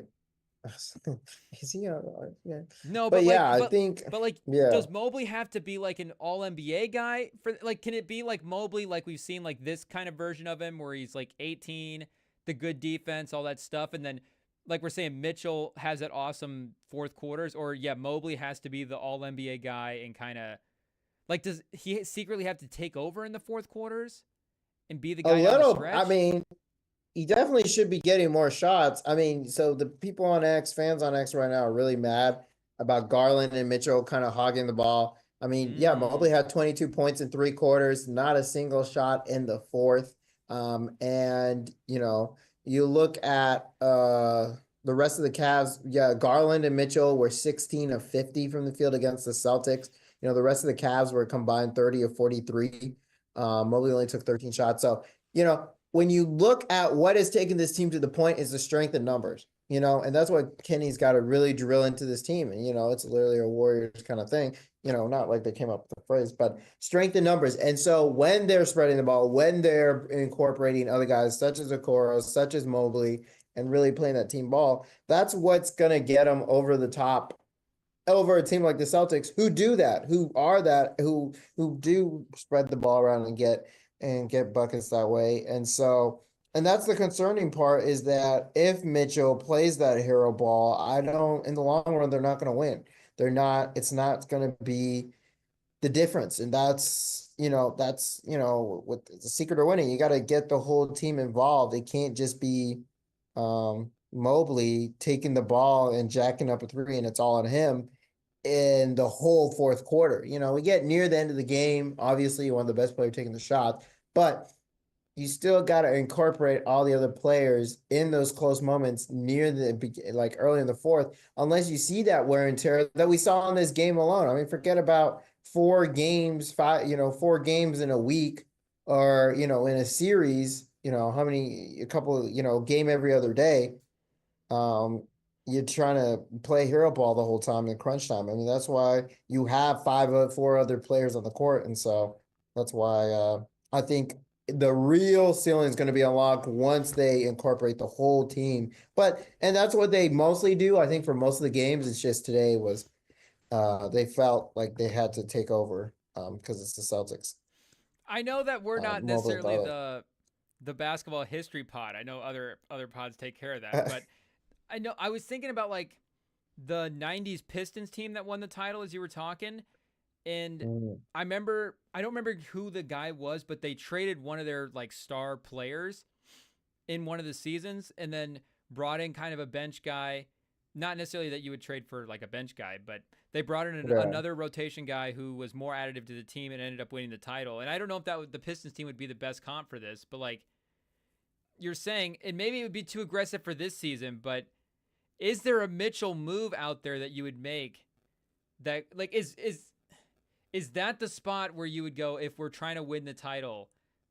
Maybe we need to change something and not necessarily upgrade, but get a different feel for what the team could be is in the Mitchell role. Because, like, I mean, in that fourth quarter tonight, like, I get the fans maybe are complaining that he's hogging the ball a lot, but he was hitting his shots. He was awesome. And it feels like, I mean, it is Mitchell, but that's what he needs to do to be effective. And when it is effective, it's really working. But I mean, the best version Yeah. of Mitchell is the version that we saw tonight, where it is that super hero ball-y type stuff. So I don't know. Would it be too aggressive to try to be like making a move for Mitchell or something like that this season? Or is it like, is it just like, let's see what this team can do this upside? Because he did just sign the contract extension as well, too. So Yeah, I mean, he's it is locked a little in. aggressive to try to trade the best player on your team that just tied the second highest wing streak in a regular season, Yeah, 50 to to start 1's off a not good season. enough. It's yeah, it's a little aggressive to have Donovan Mitchell trade talks after one loss in the season, but 15 games in. but it's not enough. Get him out.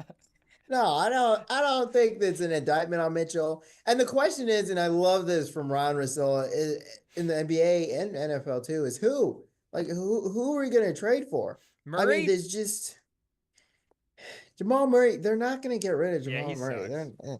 And is he better? Like that's not an upgrade. Like Donovan Mitchell, I mean, he's healthy most of the season. He's a really reliable player. He's a really good scorer. And like we mentioned, he does have a little bit of Russell Westbrook in him, but it is something that he can control. It is something that he can change if possible overnight. And it's not like he totally needed to, stop all the shots he was doing, especially late in the game. But it's like, you need to pass more. You definitely need to pass more. And that's what the greats realize when they really hit that next level is being able to pass the ball, pass the dang ball, like have your teammates. Because once you get, that's a secret of winning. Shout out Bill Simmons, is once you get your teammates involved, they're more invested on defense. They hustle harder, and that's what takes you over the level. And that's the difference between really, really good teams and championship teams. And so the Cavs right now are a really, really good team, which means they could make it to the finals. I just don't think they're going to win. I wouldn't put them as a Yeah. championship team right now. But I mean, they're a serious contender. And I think last year the Celtics kind of took them serious too. But once it came playoff time, all they had to do was shut down, do what they did in this game, which was focus in on Mitchell and Garland, and pretty much leave everyone else alone. And if the rest of your team's going 30 for 43. I mean, if we're seeing those stats, they're seeing those stats, and they know what they need to fix. And it's quite literally swing the ball. Like, Okay, wait, give me a second. I'm cooking right now. I'm oh, cooking. I just oh, saw a team. I was thinking of a trade. oh, Let me oh see if the gosh. contracts line up real quick. Realize it, all right. He's ready It's a to little bit of trade a him. He's reach. ready. 15-1 is not enough. Jimmy Butler for Mitchell? Oh gosh. No, get him out of here. The thing is, they Jalen need the Johnson? shooting that Mitchell provides. Mitchell is a shooting guard, and they need shooting. That's So the you team wouldn't do needs. Jalen Johnson and some other stuff. No, the only trade I would do for Mitchell, no, the only trade I would consider Oh, is okay. Jared Allen. Jared Allen would be the only, if they really wanted to move someone, and I think that's the trade people have talked about, is trading Jared Allen, um, for someone. But the thing is there's no one on the market.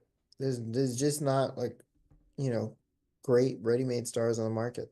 But yeah, I mean, the Celtics went up big in this game. I'm not gonna lie, but I love the Cavs' resilience to fight back. I mean, I think it just shows that it's not a fluke. It's not like they were just beating up on good teams. It's these guys really expect to win. Like they expect to win. Unlike my Hornets, who are down 4 right now with 1 minute left. My phone just lost internet. I have to reset it quick. Yeah, Get these scores back jeez. up. Can we talk about why does Trey Mann get so many minutes? Trey Man was cooking. Trey Man was hitting some Is it the threes. jersey? Was he really? A little bit, yeah. I didn't look up Getting his cooked stat on line, but defense he right hit now. one at the. I guess he hit one at at like the shot clock that I'm thinking of. That was kind of clutch. Yeah. But your boy Lamelo is I leading the don't know. league I in fourth really quarter don't scoring think. right now. Oh shoot! Shout out. Well, you better get some buckets here.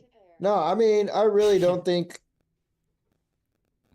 the the Cavs. I mean, imagine if the Celtics shot average from three. That's the question. Like, But the Cavs are now clearly I the mean, second they best team in did. the East to you. Yeah, easily. Who's number 3? Is that Easily. even the big? Yeah, Is I that the bigger mean, question? Who's the third best team? yeah, I don't even know, man. Oh, let's see who's third in the standings right now. The Magic if Oh, Paolo it's was NBA healthy. Cup night. Yeah, it's the Magic. Yeah, geez. They're still I'd say the third. Knicks. I'd say the Knicks. They have too much talent. Jalen Mitchell for Brunson, Franz. Cat. Jalen Brunson, Cat. You Oh, know, Mitchell for I think Cat. the Knicks.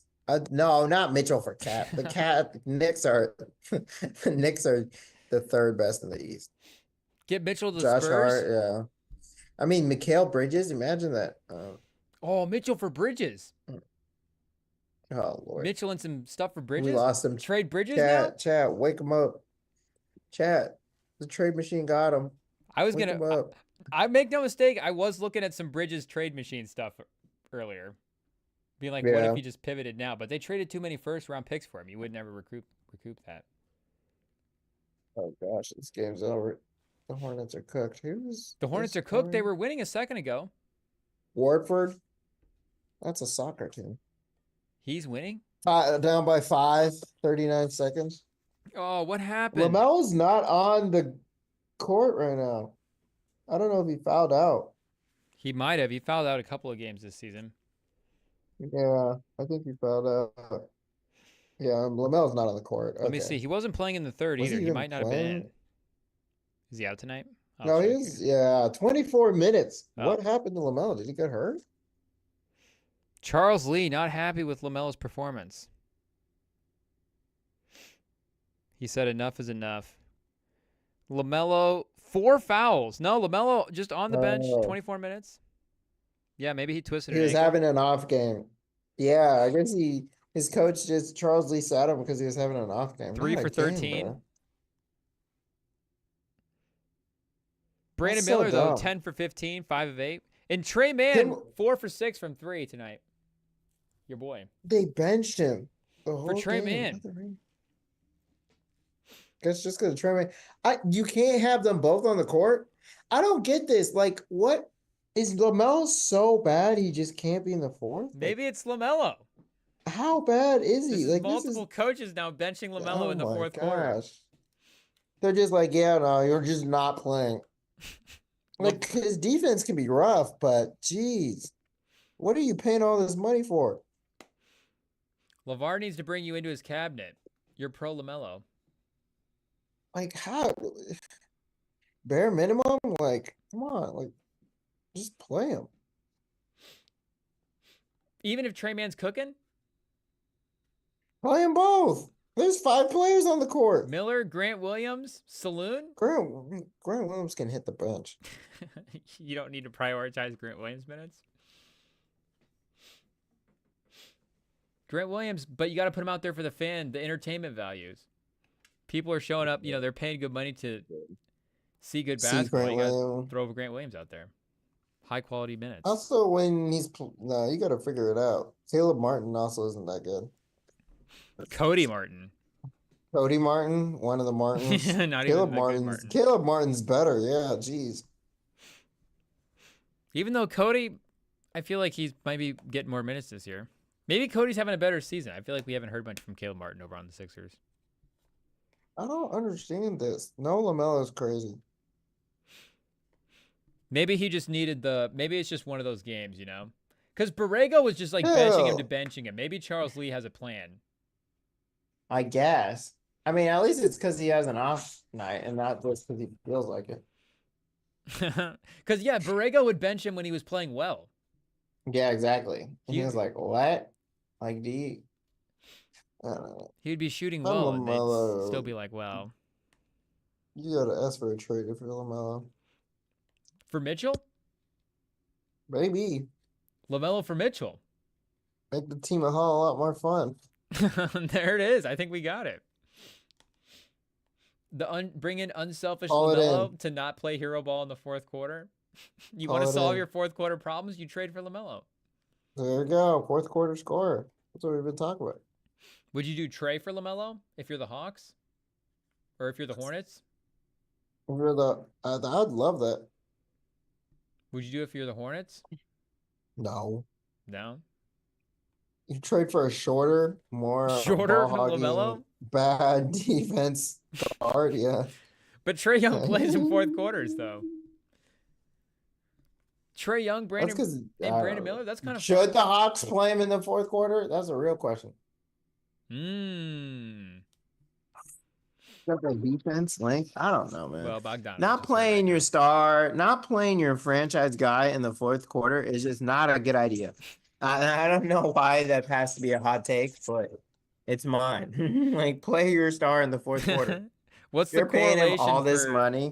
jersey sales to fourth quarter minutes for LaMelo?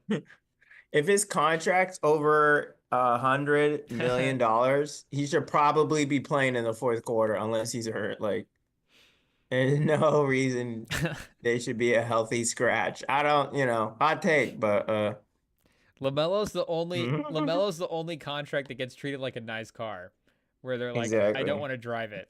They're like, LaMelo, we can't drive it. We got to keep him in the garage. Pause. LaMelo, we can't use him during the winter. For some reason, I don't know. I don't know why. It's so dumb. I don't get why. It's like I get his defense is bad, but it's not that bad. Yeah, plus aren't the Hornets bad on defense? Like, it doesn't matter. Like, man, the Nets keep trying to inbound this ball. And they had 2 tries, and now we're trying again. Are they getting a stop without LaMelo? We'll see. I mean, they're losing, right? They were winning that game, but once they started slipping, I mean, you might as well just throw LaMelo back in there. So he's clearly Oh my gosh, proving a call point. timeout. Wow, the Hornets got the ball back. 5 seconds left. One score? Where's my guy? Do we want to play LaMelo? Yeah, three Oh, points. no, Wemby tonight. Oh, really? I knew it, Not chap. even worth watching. Yeah, I literally Wow, knew it. shout out Caleb Martin. Tough defense. The Spurs are hanging in, Got the though. block. Down 5 with 7 in the second. Who knew Zach Collins? I mean, the Thunder don't have a center, so maybe anybody's a win in those minutes. Maybe it's Champagny hitting threes. No, he missed. Champagne. I'm a fan of Champagne. This is a Champagne friendly pod. Champagny for Mitchell.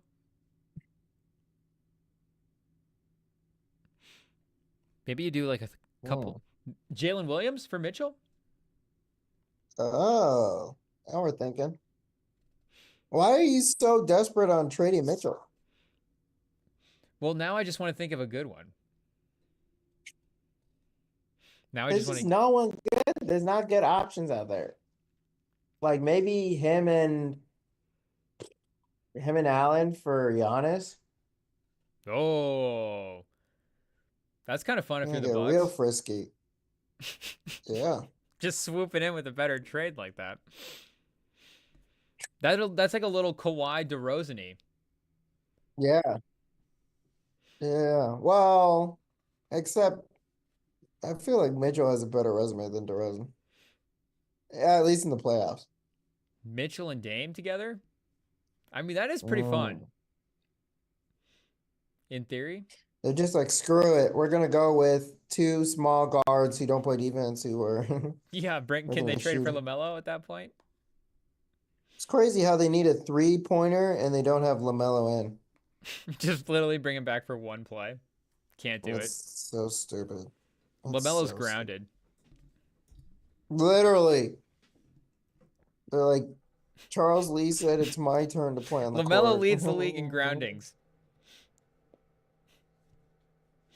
LaMelo would never play if he was on the Spurs. Gosh. Pop's like, I don't even know why we traded for you. Like, water boy or something? That's true. Bob wouldn't even draft him. Bob would just be like, nah. Man, poor Brandon Miller. He tried the step back 3. Got blocked, I think. Grant Williams helped the score. Jalen Wilson? I don't know why he waited. He pumped.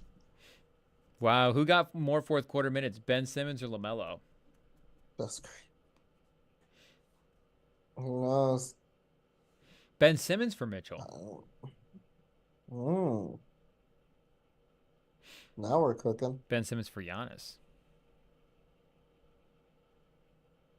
How do you feel now that your Chiefs are not undefeated anymore? You guys Oh suffer your yeah, I first meant loss to of the talk season. about that. Yeah. Um, I'm fine with it. If we gotta lose to a team, we can give the Bills their obligatory season win. Make them feel good about themselves until the playoffs come. I mean, that's why Stephon Diggs left. But yeah, I'm down. I mean, we didn't. It wasn't like we got our brakes beaten off. Actually, Mahomes made the play. It's just it got called back for holding. So forever, this is a message to any y'all who are like, You "Oh, should the be. refs help you out." Well, they lost us that game. All right, so lay off. The Chiefs should be undefeated is going to be the moral of the season. Pretty much, We. except the refs screwed us. So Oh yeah, the rest. Yeah, yeah, yeah. he made the fourth down play. I mean, Mahomes did his job. It's Yeah, but just think of the some other games you've guy won decided because not of to. the refs. They give you one in the you'll lose one in the middle of the That season. Bengals one was PI. What do you mean? Like, Buddy got tackled in midair. Like, come on. But now you have I'm not motivation gonna. going into the playoffs. If you rematch the team, you always like that. If you're the Chiefs. Yeah, and it's gonna be at home. We're gonna beat them. Yeah, you're still We're two gonna games beat up 'em. on the. You were still two Yeah, games we're up on the fine. one seed going in. So it's not like this game Yeah. was even big for the one seed. I mean, you can't get sloppy and mess Mm. around now at this point. They're within striking range, but you're still probably not going to do that anyways. The one seed's more Yeah. valuable now than it has ever been. Yeah. But you didn't see anything concerning because again, the Chiefs No, have nothing had really sloppy concerning. victories throughout the season. So Yeah. finally, it Like turning out. that Broncos win, we shouldn't have gotten. We shouldn't have gotten that Broncos. I'm not gonna say it. Like we shouldn't have gotten that one. The Ravens win. You said you Uh, got lucky on that one too. that one's a little bit more skill though, because he got out because someone pushed him. Now, should he was it that was a little bit more skill, but it was really close. We did get a little lucky there. Would you I rather? remember I remember it too, because I watched it in a bar and everyone was so happy. And then I'm like, he stepped on the line. He stepped on, and no one would believe me. I'm like, look. They're like, oh, it was just so fun to watch the whole bar deflate. And now freaking 49ers have their own problems being the last in their NFC West. So Hmm. you all have fun with that. Do It's you not a fun time in the Bay right now. do you feel like an enemy as a Chiefs as a Chiefs fan? Oh, Do you definitely. you feel like your team's Definitely. hated now? Yeah, team's way hated. Well, we beat them in the Super Bowl last year. No, I mean Twice, just and like this is in the second general time. throughout the league. Oh, yeah, for sure. Like it's definitely Patriots level now. I mean, we've won back to back. So, yeah, I mean, people hate us. Because I feel like even last year a lot of the trolling was like Swift related. Like it Mm, wasn't necessarily the team on the field. People were like, "Oh, this sucks." yeah. Yet. And then I think people started to hate when Mahomes was complaining. Like that one time he was whining on the field or whatever, and then people were like, "All right, this kind of is annoying." And I think people are looking for a reason to hate. People want to hate. Um, and then we go and beat the 49ers again, and then, it's you either die the hero or live long enough to see yourself become the villain. And that's where we're Mm. at. We're the villain now. But that's honestly good though for football. You don't necessarily want to die the hero all the time. In the Yeah, and NFL. like and people want to say like, "Oh, I like when there's parity." Well, apparently they don't, because you look at the views. You know when the league NBA was having the highest views? When it was the Cavs Warriors for the third When time, there was greatness. Yeah, exactly. And so people weren't coming out for a Celtics Mavs finals. Like it was struggling. Like, people love to watch it when it's Duke in the finals because you either hate them or love them. The Iowa LSU championship got like the most views ever because people have feelings about the team. Like we got the president Mm-hmm. talking about it. They were trust me, the president wasn't, first lady wasn't talking about it when it was the years prior. So it's yeah, people want to act like, oh, I want the underdog and blah blah blah. It's like, no, you want someone to hate or someone to love. So and it's more often hate. And I mean, More and more.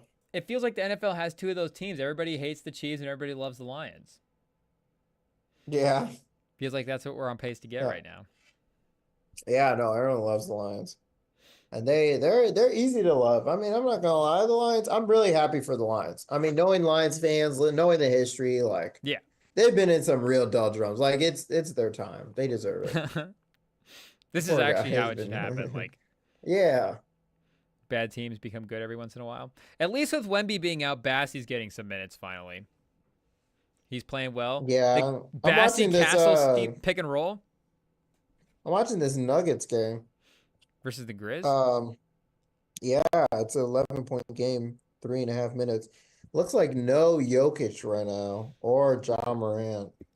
Oh. And you're Yeah, watching? no Jokic for the whole game. And yeah, no John Morant. I guess he's on the well, 3J, I was gonna say, you man, you're a know. degenerate Jaren Jackson fan, aren't you? Jamal Murray's still in. 3J This for is what the real NBA grinders do. Are you real? It's like Ryan Rizzo never having time to go outside. nah. Rasil is just antisocial. Hey, better be alone than annoyed. That's what he said. I mean, Hey, he if said, you're gonna have nephew Kyle over and not have a pack in the fridge ready to go, "Dang, you listen to that? They all shared one course. No, I'm playing. They all had one course. Hey, he gave him golf clubs. He gave him lots of golf clubs. it You doesn't know. matter. You gotta stay strapped. If you have people over, you're having people over. You gotta entertain. Are you catering? Are you bringing food? Am I bringing food? Are you asking me if I'm You at getting Rosillo's food? level? Am I Oh bringing no, food? no. Like, if you're Rosillo and you're bringing in your whole podcast crew, say we bring IT to your place. Are you bringing food? Are you buying food? Yeah, absolutely. 100% I'm buying food. Well, I would what love kind of that food are though. you doing? Yeah, IT. Yeah, we gotta tell IT they can pull it. What would we do? Well, I don't know. It Man, depends Jamal what Murray's getting it cooked. depends on the time of year, it's Midwest, so like Yeah. if it's nice outside, I always go for the grill. We could just throw a bunch of burgers on the Mm. grill, have a good time. Okay. Okay. Do that. Burgers. You can't go wrong with burgers. Not No, America. no, because you can just keep making them too, If you need Yeah. more, Exactly. you just throw more on the Exactly. grill. And like guys don't want to stand around a kitchen. Like get real. Like no one wants to Yeah, stand what am around I a gonna cook a counter. meal? And so like if you're outside with the boys in the backyard sipping a cold one, Yeah, you guys aren't coming like over who's for gonna some penne complain? alla vodka, Yeah, exactly. we just need some substance. Man, geez, Just Christian something to Braun, soak, something to soak up the course, the Michelob. Jeez, you might want to turn on the Grizzlies game. Christian Braun gets an offensive foul. Grizzlies have the ball down 9 with 3 minutes left. In the game? Yeah, in the game. Okay, I'll throw it on. Clutch it. If it's almost over, I'll throw it on. If I'm going to turn off the Spurs for Christian Braun and Jaren Jackson, it better be quick. No, I will Struther. I say, watch Struther. I'm a degenerate Struther fan. Strother, yeah. I have stood by that the Grizzlies are perennially one of the best teams without their superstar. Like you take away their top guy, they're almost always still a decent team. Shout out Tyus Jones. Trey Jones, one of the Jones. Oh no, that's Scottie Pippen Jr. making plays happen. Taking the number and the roll. Bane checking in for Kennard. Okay, here we go. Oh, down 10? Oh, the Nuggets got this one. 2:30. Yeah. Who were you? What game were you watching? Spurs Thunder. Oh, but there's no Wemby. Well, yeah, but still. Man, the Mavs beating the brakes off the Pels right now. Jeez, 101-77. I mean, The Pels are going to be right back in great tanking shape. They've got the Milwaukee pick, and their pick's going to be good too. They suck. jeez, Gafford 11-4 right now. What's his face? Doncic only has 16-5. Clay's leading right now with 19 points. Just slow game for Doncic. Yeah, no. The casual That's 16-5. cool. Okay, LA Grizzlies are still managing to up get to the tonight. line here, though. Slowing it down, getting some free points. I know, that's what you got to do. Oh my gosh. It's all about taking him out. He literally hit him so hard he's off the screen. Jeez. Why you gotta take out Desmond Bane's a big guy too. Like that's. I mean, maybe there's a little bit of flopping, but Oh, geez. Bane. Yeah, he's missing free throws. He's 0 for 9 right now from the field for the game. Oh God. 2 points. So he hit some free throws earlier somewhere. Is Okay. Desmond Bane like the most jacked, decent player in the NBA? Desmond Bane, all muscle team. Dwight Howard, Desmond Bane. The all Yeah, but shoulders he's team. actually in the NBA though. Yeah, no, I'll talk about Yeah, if we're going, I guess, current guys. Desmond yeah. Bane for sure. The best jacked shooter. Like, is there a decent shooter Boss. who's more jacked than him? I Uh, mean, Curry's low key jacked, I guess. yeah, Curry, Loki jacked. Otherwise, no, skinny Oh, shooters. LeBron, does I he know. count? Wow. Shout out. Wow. It's a, can I do math? 7 point game. I'm telling you. The Westbrook will. Grizzlies are always a good watch, even without Ja. I mean, they got Bane, you got when they're healthy and don't have like 16 different players playing. Or 20, was it? No, it's 33, I think, over the whole season. Excuse me. Westbrook will find a way to blow this game somehow. I've been seeing Jamal Murray without Jokic has gone real downhill. Yeah, what's up? The Jamal Murray thing is tough. Is that done? Peak Murray? I don't know. I mean, he's still 17, 4, and 5 on the season. Almost 40% from the field. So it's not like he's been that bad. No, but this team's built. He needs to be, I mean, in a playoff run, he needs to be 25 a game, Yeah. Last 10 games, yeah, that's what he's been. Obviously, they've only been 10 games. He's been 17, yeah. Yeah, about 17, which is about where you have him usually. And he can be a slow starter in the season as well.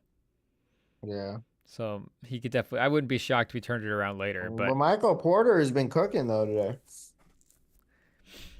I was seeing articles saying that the Spurs need to trade for Porter. He has 24 and 10 rebounds, 11 to 20 from the field. Yeah, probably. Actually, that'd be a really good trade for y'all.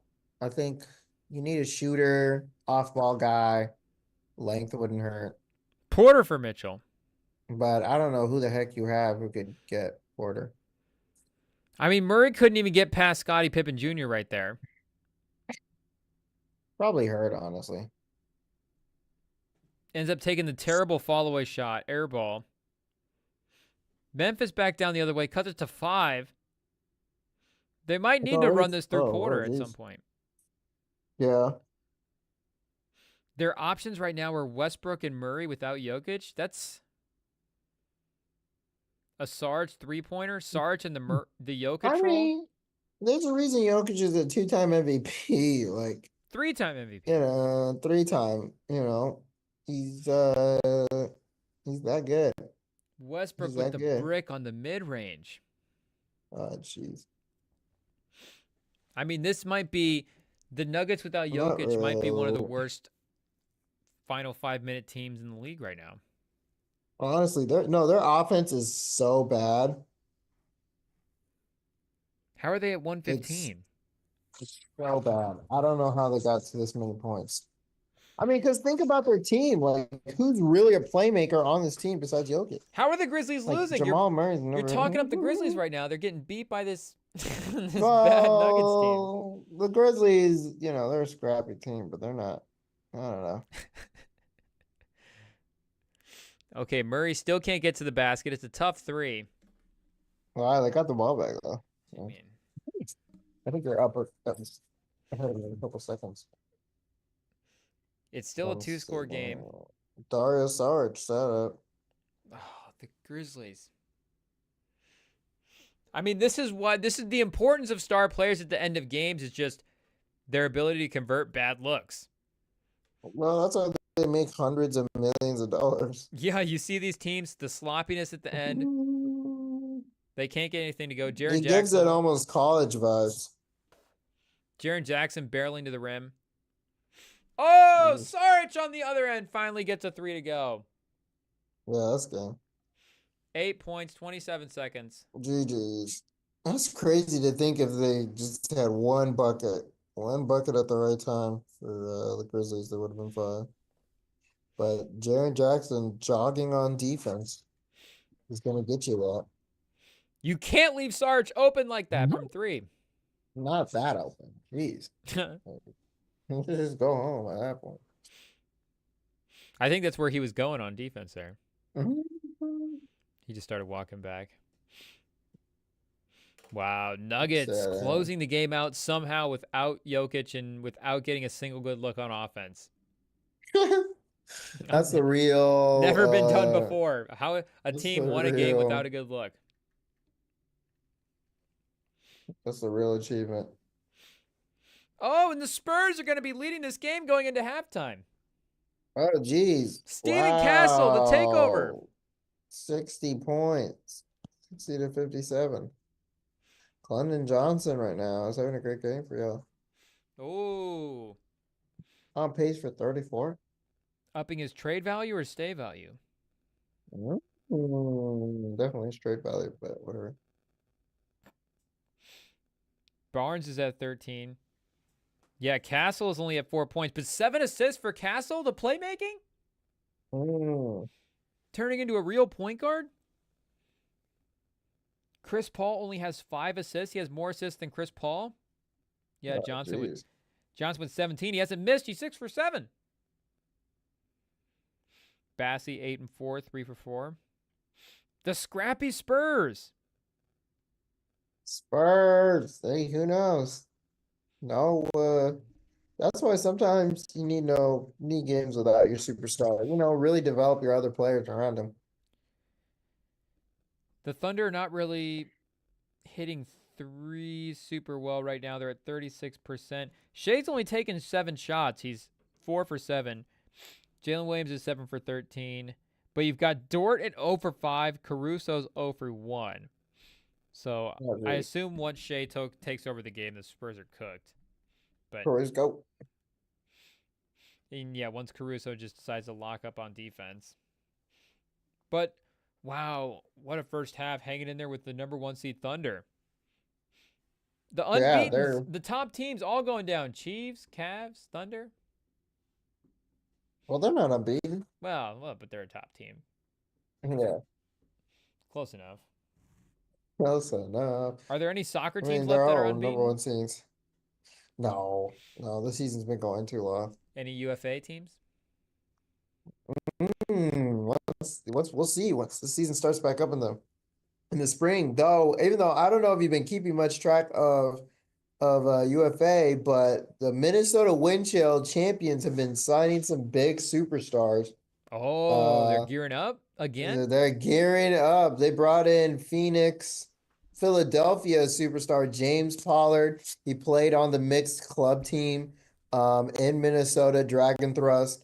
And now he will be playing on the professional team, the champions. And then they also brought in Justin Burnett, who actually said he was going to go to college in Chicago. Or in Illinois. So they're doing like travel team. So he probably won't practice with the team, but he'll travel with them and play. Because when you're good enough, they just don't care. You're there. But so they bring in a former Callahan winner, and then one of the better players in the UFA. Definitely, they call James Pollard Big Game James. and call him that for a reason. So Minnesota Wind Chill are really gearing up to go back to back. They're looking like the favorites right now. Wow, they've added Durant, or they've added like 3 Durants? They've added like probably like Anthony Edwards and like Damian Lillard. That's what I'd say. Yeah, okay. Probably Anthony Edwards, Damian Lillard. Like James, he's good. He's really good. He puts up a lot of stats. But that's because he's like been on a pretty bad team. But like he's got big games. Big game. Like when he needs to show up, he'll show up like Dame time. And then, yeah, Justin Burnett, he had like he was the number 1 guy in college. He won the Callahan Award, so number 1 draft pick. and he's on the rise. He's a young blood. He definitely brings that swagger on the field, and he's super athletic too. So yeah, no, and he could definitely, but he can do the fundamentals. He can shoot threes. He can pass. He can definitely do the fundamentals. So yeah, no, it's definitely and he's a young star on the rise. So yeah, So they yeah. swooped in over the Empire as the #1 destination. I guess so. I guess so. There might be they might Wow. be the #1 spot. It's just so funny because it's like almost all these people like you watch, like even Tobias Brooks listening to an interview, like him going to Colorado for college, which is a really good frisbee school. It's like, oh, you went to Colorado because of frisbee, right? He's like, no, I just had, it's just a really good school there. Actually, I was thinking about this like Appalachian State and like some small college in the middle of nowhere. So yeah, as much as we'd love to make storylines about how teams are good and people are going to them, more often than not, it's just you can look up their LinkedIn and see why they're really going there. So Like, Minnesota's hot right now? but Minnesota is hot. Minnesota is hot. The champions have reloaded. So But like they're getting a lot of businesses too because these people are getting jobs over there. everyone's running from the red states. No, I don't know. Where's yeah, everybody's going to walls for safety. Where what Jeez. city is this what city is the wind chill in? Are they in I think Minneapolis? it's Minneapolis. I Yeah. think it's Minneapolis. Yeah. So Minneapolis is the place to be. Yep. Minnesota. Wow, shout out. Are Shout they out. is anybody close? Is there anybody looking feisty beside or are they just looking like the clear favorite? Are they going to be the I undefeated mean, team? I think no, I don't think they're gonna go undefeated. I don't think any team will anymore. But I think the Shreds still have everyone. The Empire, their club team, Pony, went to the finals. They got curb stomped by the team out of Oregon, Rhino Slam, because they had a lot of deep throws. And similar to last year, Pony's offense just didn't work hard when they lost the disc. So their offense kept giving up like the breaks, and then they kept losing. But I think that they still have that Warriors winning mentality. So, and that's why they made it to the finals with a chance to win another national championship. So New York is still good. Salt Lake will still be good. And of course I'm gonna be supporting Oakland. Hopefully we'll go to a game this year. They have some young bloods on Revolver, who a team that made it to semifinals for the club teams. Mhm. So they have real talent in the Bay. So we'll see if that translates to the professional team who almost so close to making the playoffs. They almost made it in a tough, tough division. Where do they play their games at out there? Are they just like in some soccer field or you go to like an actual place No, for it? it's yeah, it's a high school football stadium. It's Oh, a pretty okay. big high school. Yeah, it's I'll a say a pretty high big high school on school. the It's a bay, nice I one. bet it's pretty nice Yeah, yeah, compared it's to like pretty the big. It's Midwest. actually yeah, yeah. Well, it's kind of funny because there's a Fremont high school. So there's Fremont, and they have a Fremont high school in Fremont and Sunnyvale, and then one other area. And it's like I thought this is Fremont High School, but anyway, um, yeah, it's weird. It's the dumbest thing ever. Like they have a high school town name in a different high school than the town name. So it's like, what's What? going on? I don't know. Yeah, I don't know. I don't know what Fremont's doing. But Oakland Spiders, go Durs, is what they say over here. We'll see. But also, I don't know if we already did it, but yeah, shout out to the women's team in San Francisco Fury, for winning their, I think, 13th national championship as a club history, the most ever for a Whoa. women's team. So Bill they're, Russell. yeah, yep, yep, yep. And I think, let me see if the women's professional team won. Wait, is Let's this over the see. course of the franchise or is this like how Yeah, many over runs? the course of, yeah, like since the club's ever existed. How So long they've has that won the been though? most as a women's team. Um, I'd say probably the late 90s, maybe early 2000s. So they win like every other year? Probably. Yeah, they're right up there every other year. I think last year they weren't in the finals, but I think the last one was in 2019, I want to say, or 2018, somewhere there. That's true. You don't think about that with the Celtics because now we've had so Yeah. much NBA history between now and then. You just think of them as winning It's like Bill Russell just won 13 titles, but the NBA was so new. It's like he had won like the only 13 titles the league had ever seen. It's like Yeah, spread the love. exactly. Oh, that's what they got to do. So, oh my gosh. So it looks like championship weekend. Um, place for third place. So unfortunately, after winning their division, Bay Area Falcons go 5-1. It looks like they actually lost. They lost in the semifinals to Utah Wild from the other division that went 3-3. Um, and then they also lost in the third place game. So unfortunately, the professional team didn't do super great. Hmm. San Diego Super Bowl won them, but the club team did really well. So there's that. Can they use the can they like send the talent back and forth? Can they use the same players? Yeah. So they can use, so that's what they do, is that usually players who play on the professional club team play on like the really good women's team. Now it's not 1-to-1, but it is very often the same group ish. I mean, it's not usually the same organizers, but somewhere close. So they're just more Um, dominant in club than they are in the other ones. yeah. Because club doesn't. It's I don't know why, but like professional is a little bit more of a grind because it is a contract. While club is just if you can pay for it, usually you can like you don't have to show up to every tournament. Like you Mm. don't have to do stuff. While professional, you're a professional player, so it is a little bit more intensive. But yeah, no, club is definitely it's definitely where you'll find like if you're not playing club, then you're not playing frisbee. Like you're not serious. But if you're not playing professionally, then there's chances are you're playing club. So I would say everyone who's in a professional team is on a club team, but not everyone on a club team is on a professional team. Is So the right is way it to as say it. impressive then if they're winning all these championships? Are they just like beating up on It- like the local cart In pushers? club is yes, Oh, okay. because everyone who is on a professional team is almost guaranteed to be playing on a club team. So you're definitely playing against the best of the best in club. In professional, like there might be just some people who are good because they're athletic. Like it's not Mm. as much.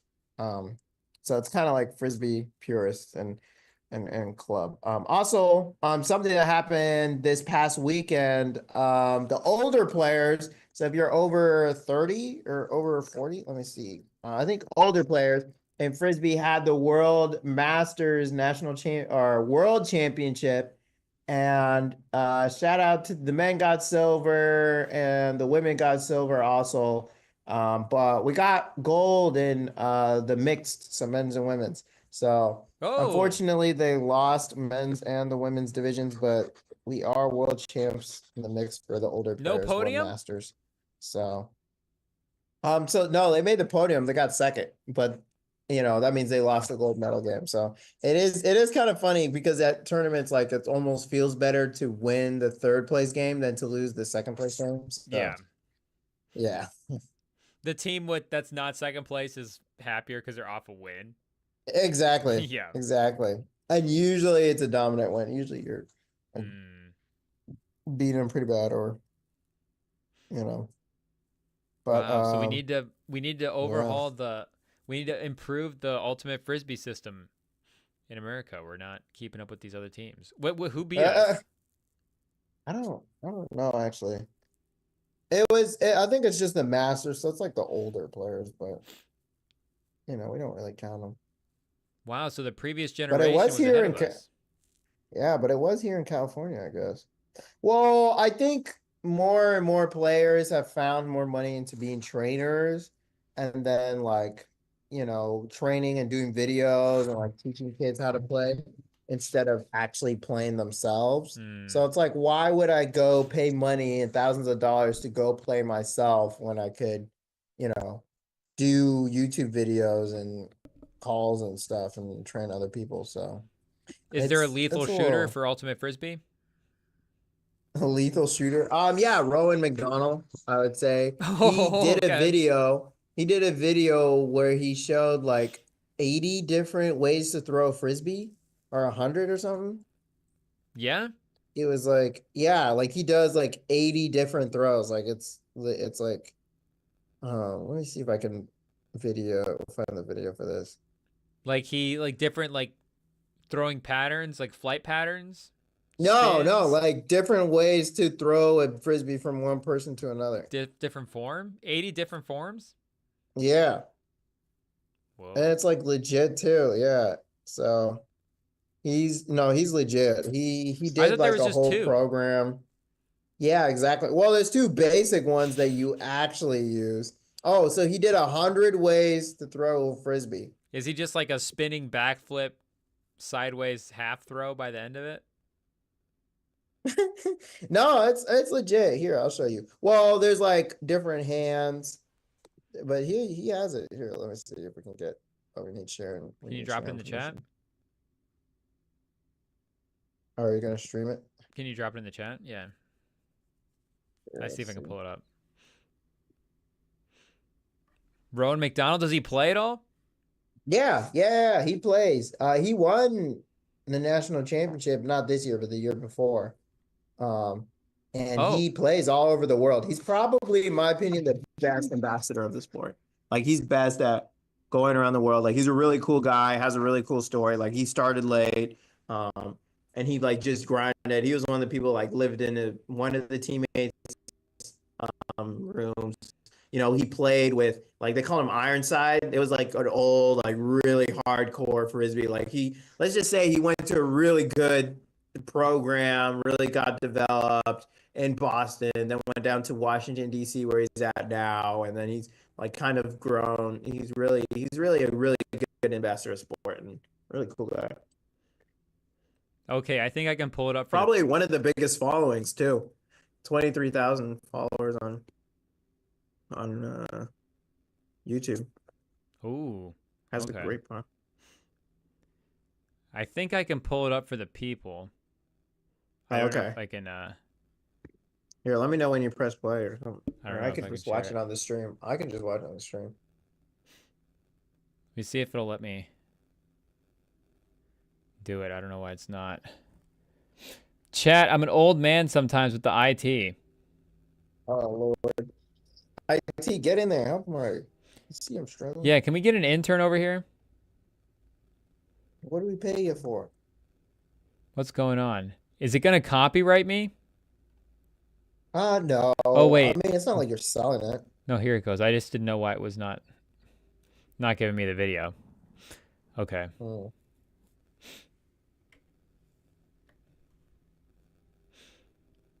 Let's see, chat. Shout out Rowan McDonald. Let's see what he's up to.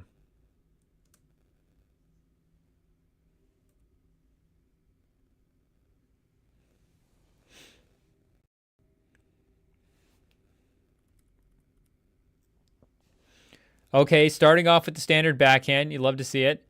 Two-handed, the Joakim Noah. Oh, yeah, number 3, we're doing a round backhand already. The barbecue backhand.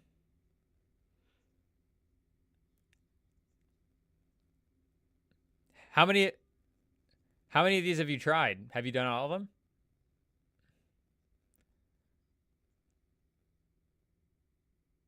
Do you have to like does he have like videos on how to do all the different forms?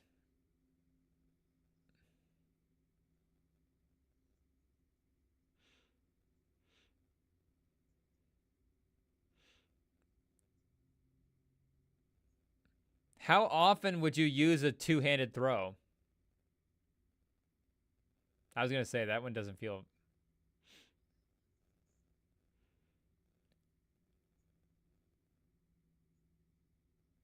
See, this is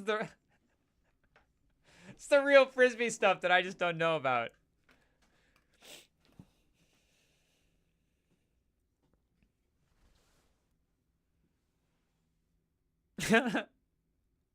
That's me. The hammer, pause. Scoober. Cutie.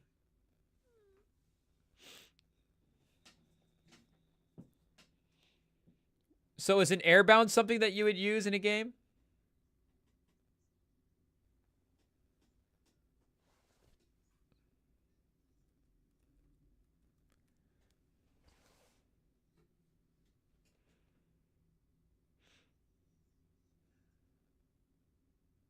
Spinner. That one's cool. This guy's going toe-to-toe with Rowan McDonald, too.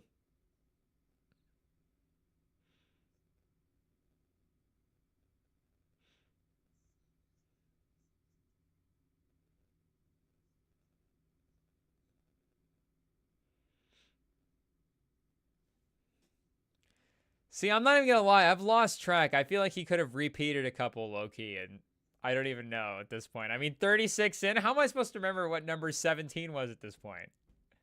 I don't know. He switched positions. Pause. Pizza pie.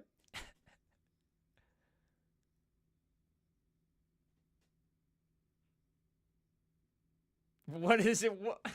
That is actually, that's crazy. What is he even doing that for?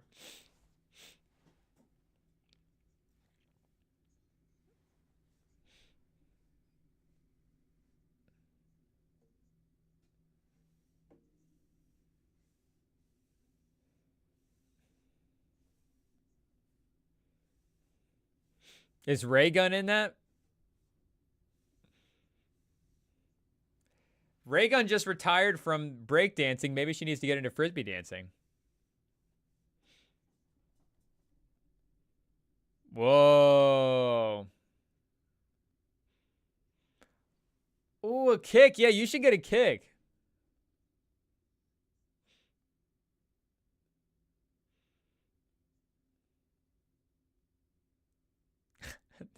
The Palm Springs emote is crazy.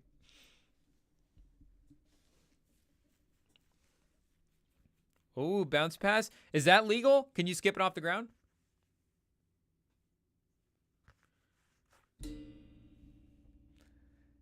$52.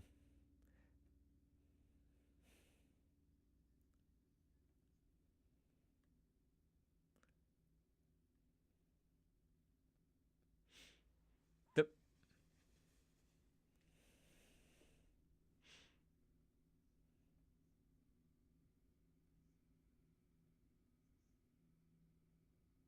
Oh, here we go. Now we got some distance. Oh. The coin flip.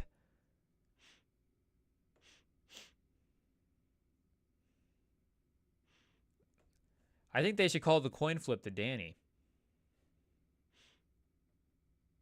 73. No, I put it on time 2 speed.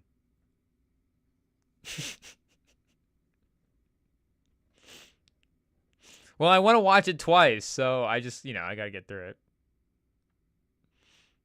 Oh, yeah, I want to figure out how to get it down. The roller? See, the roller is, I mean, I guess if you're doing 100, it's going to be some slight variations, but.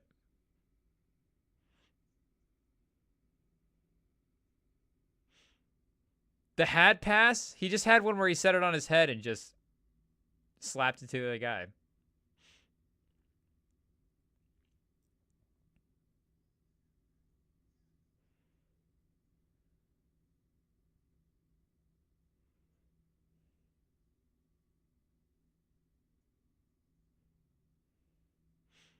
The baby roll.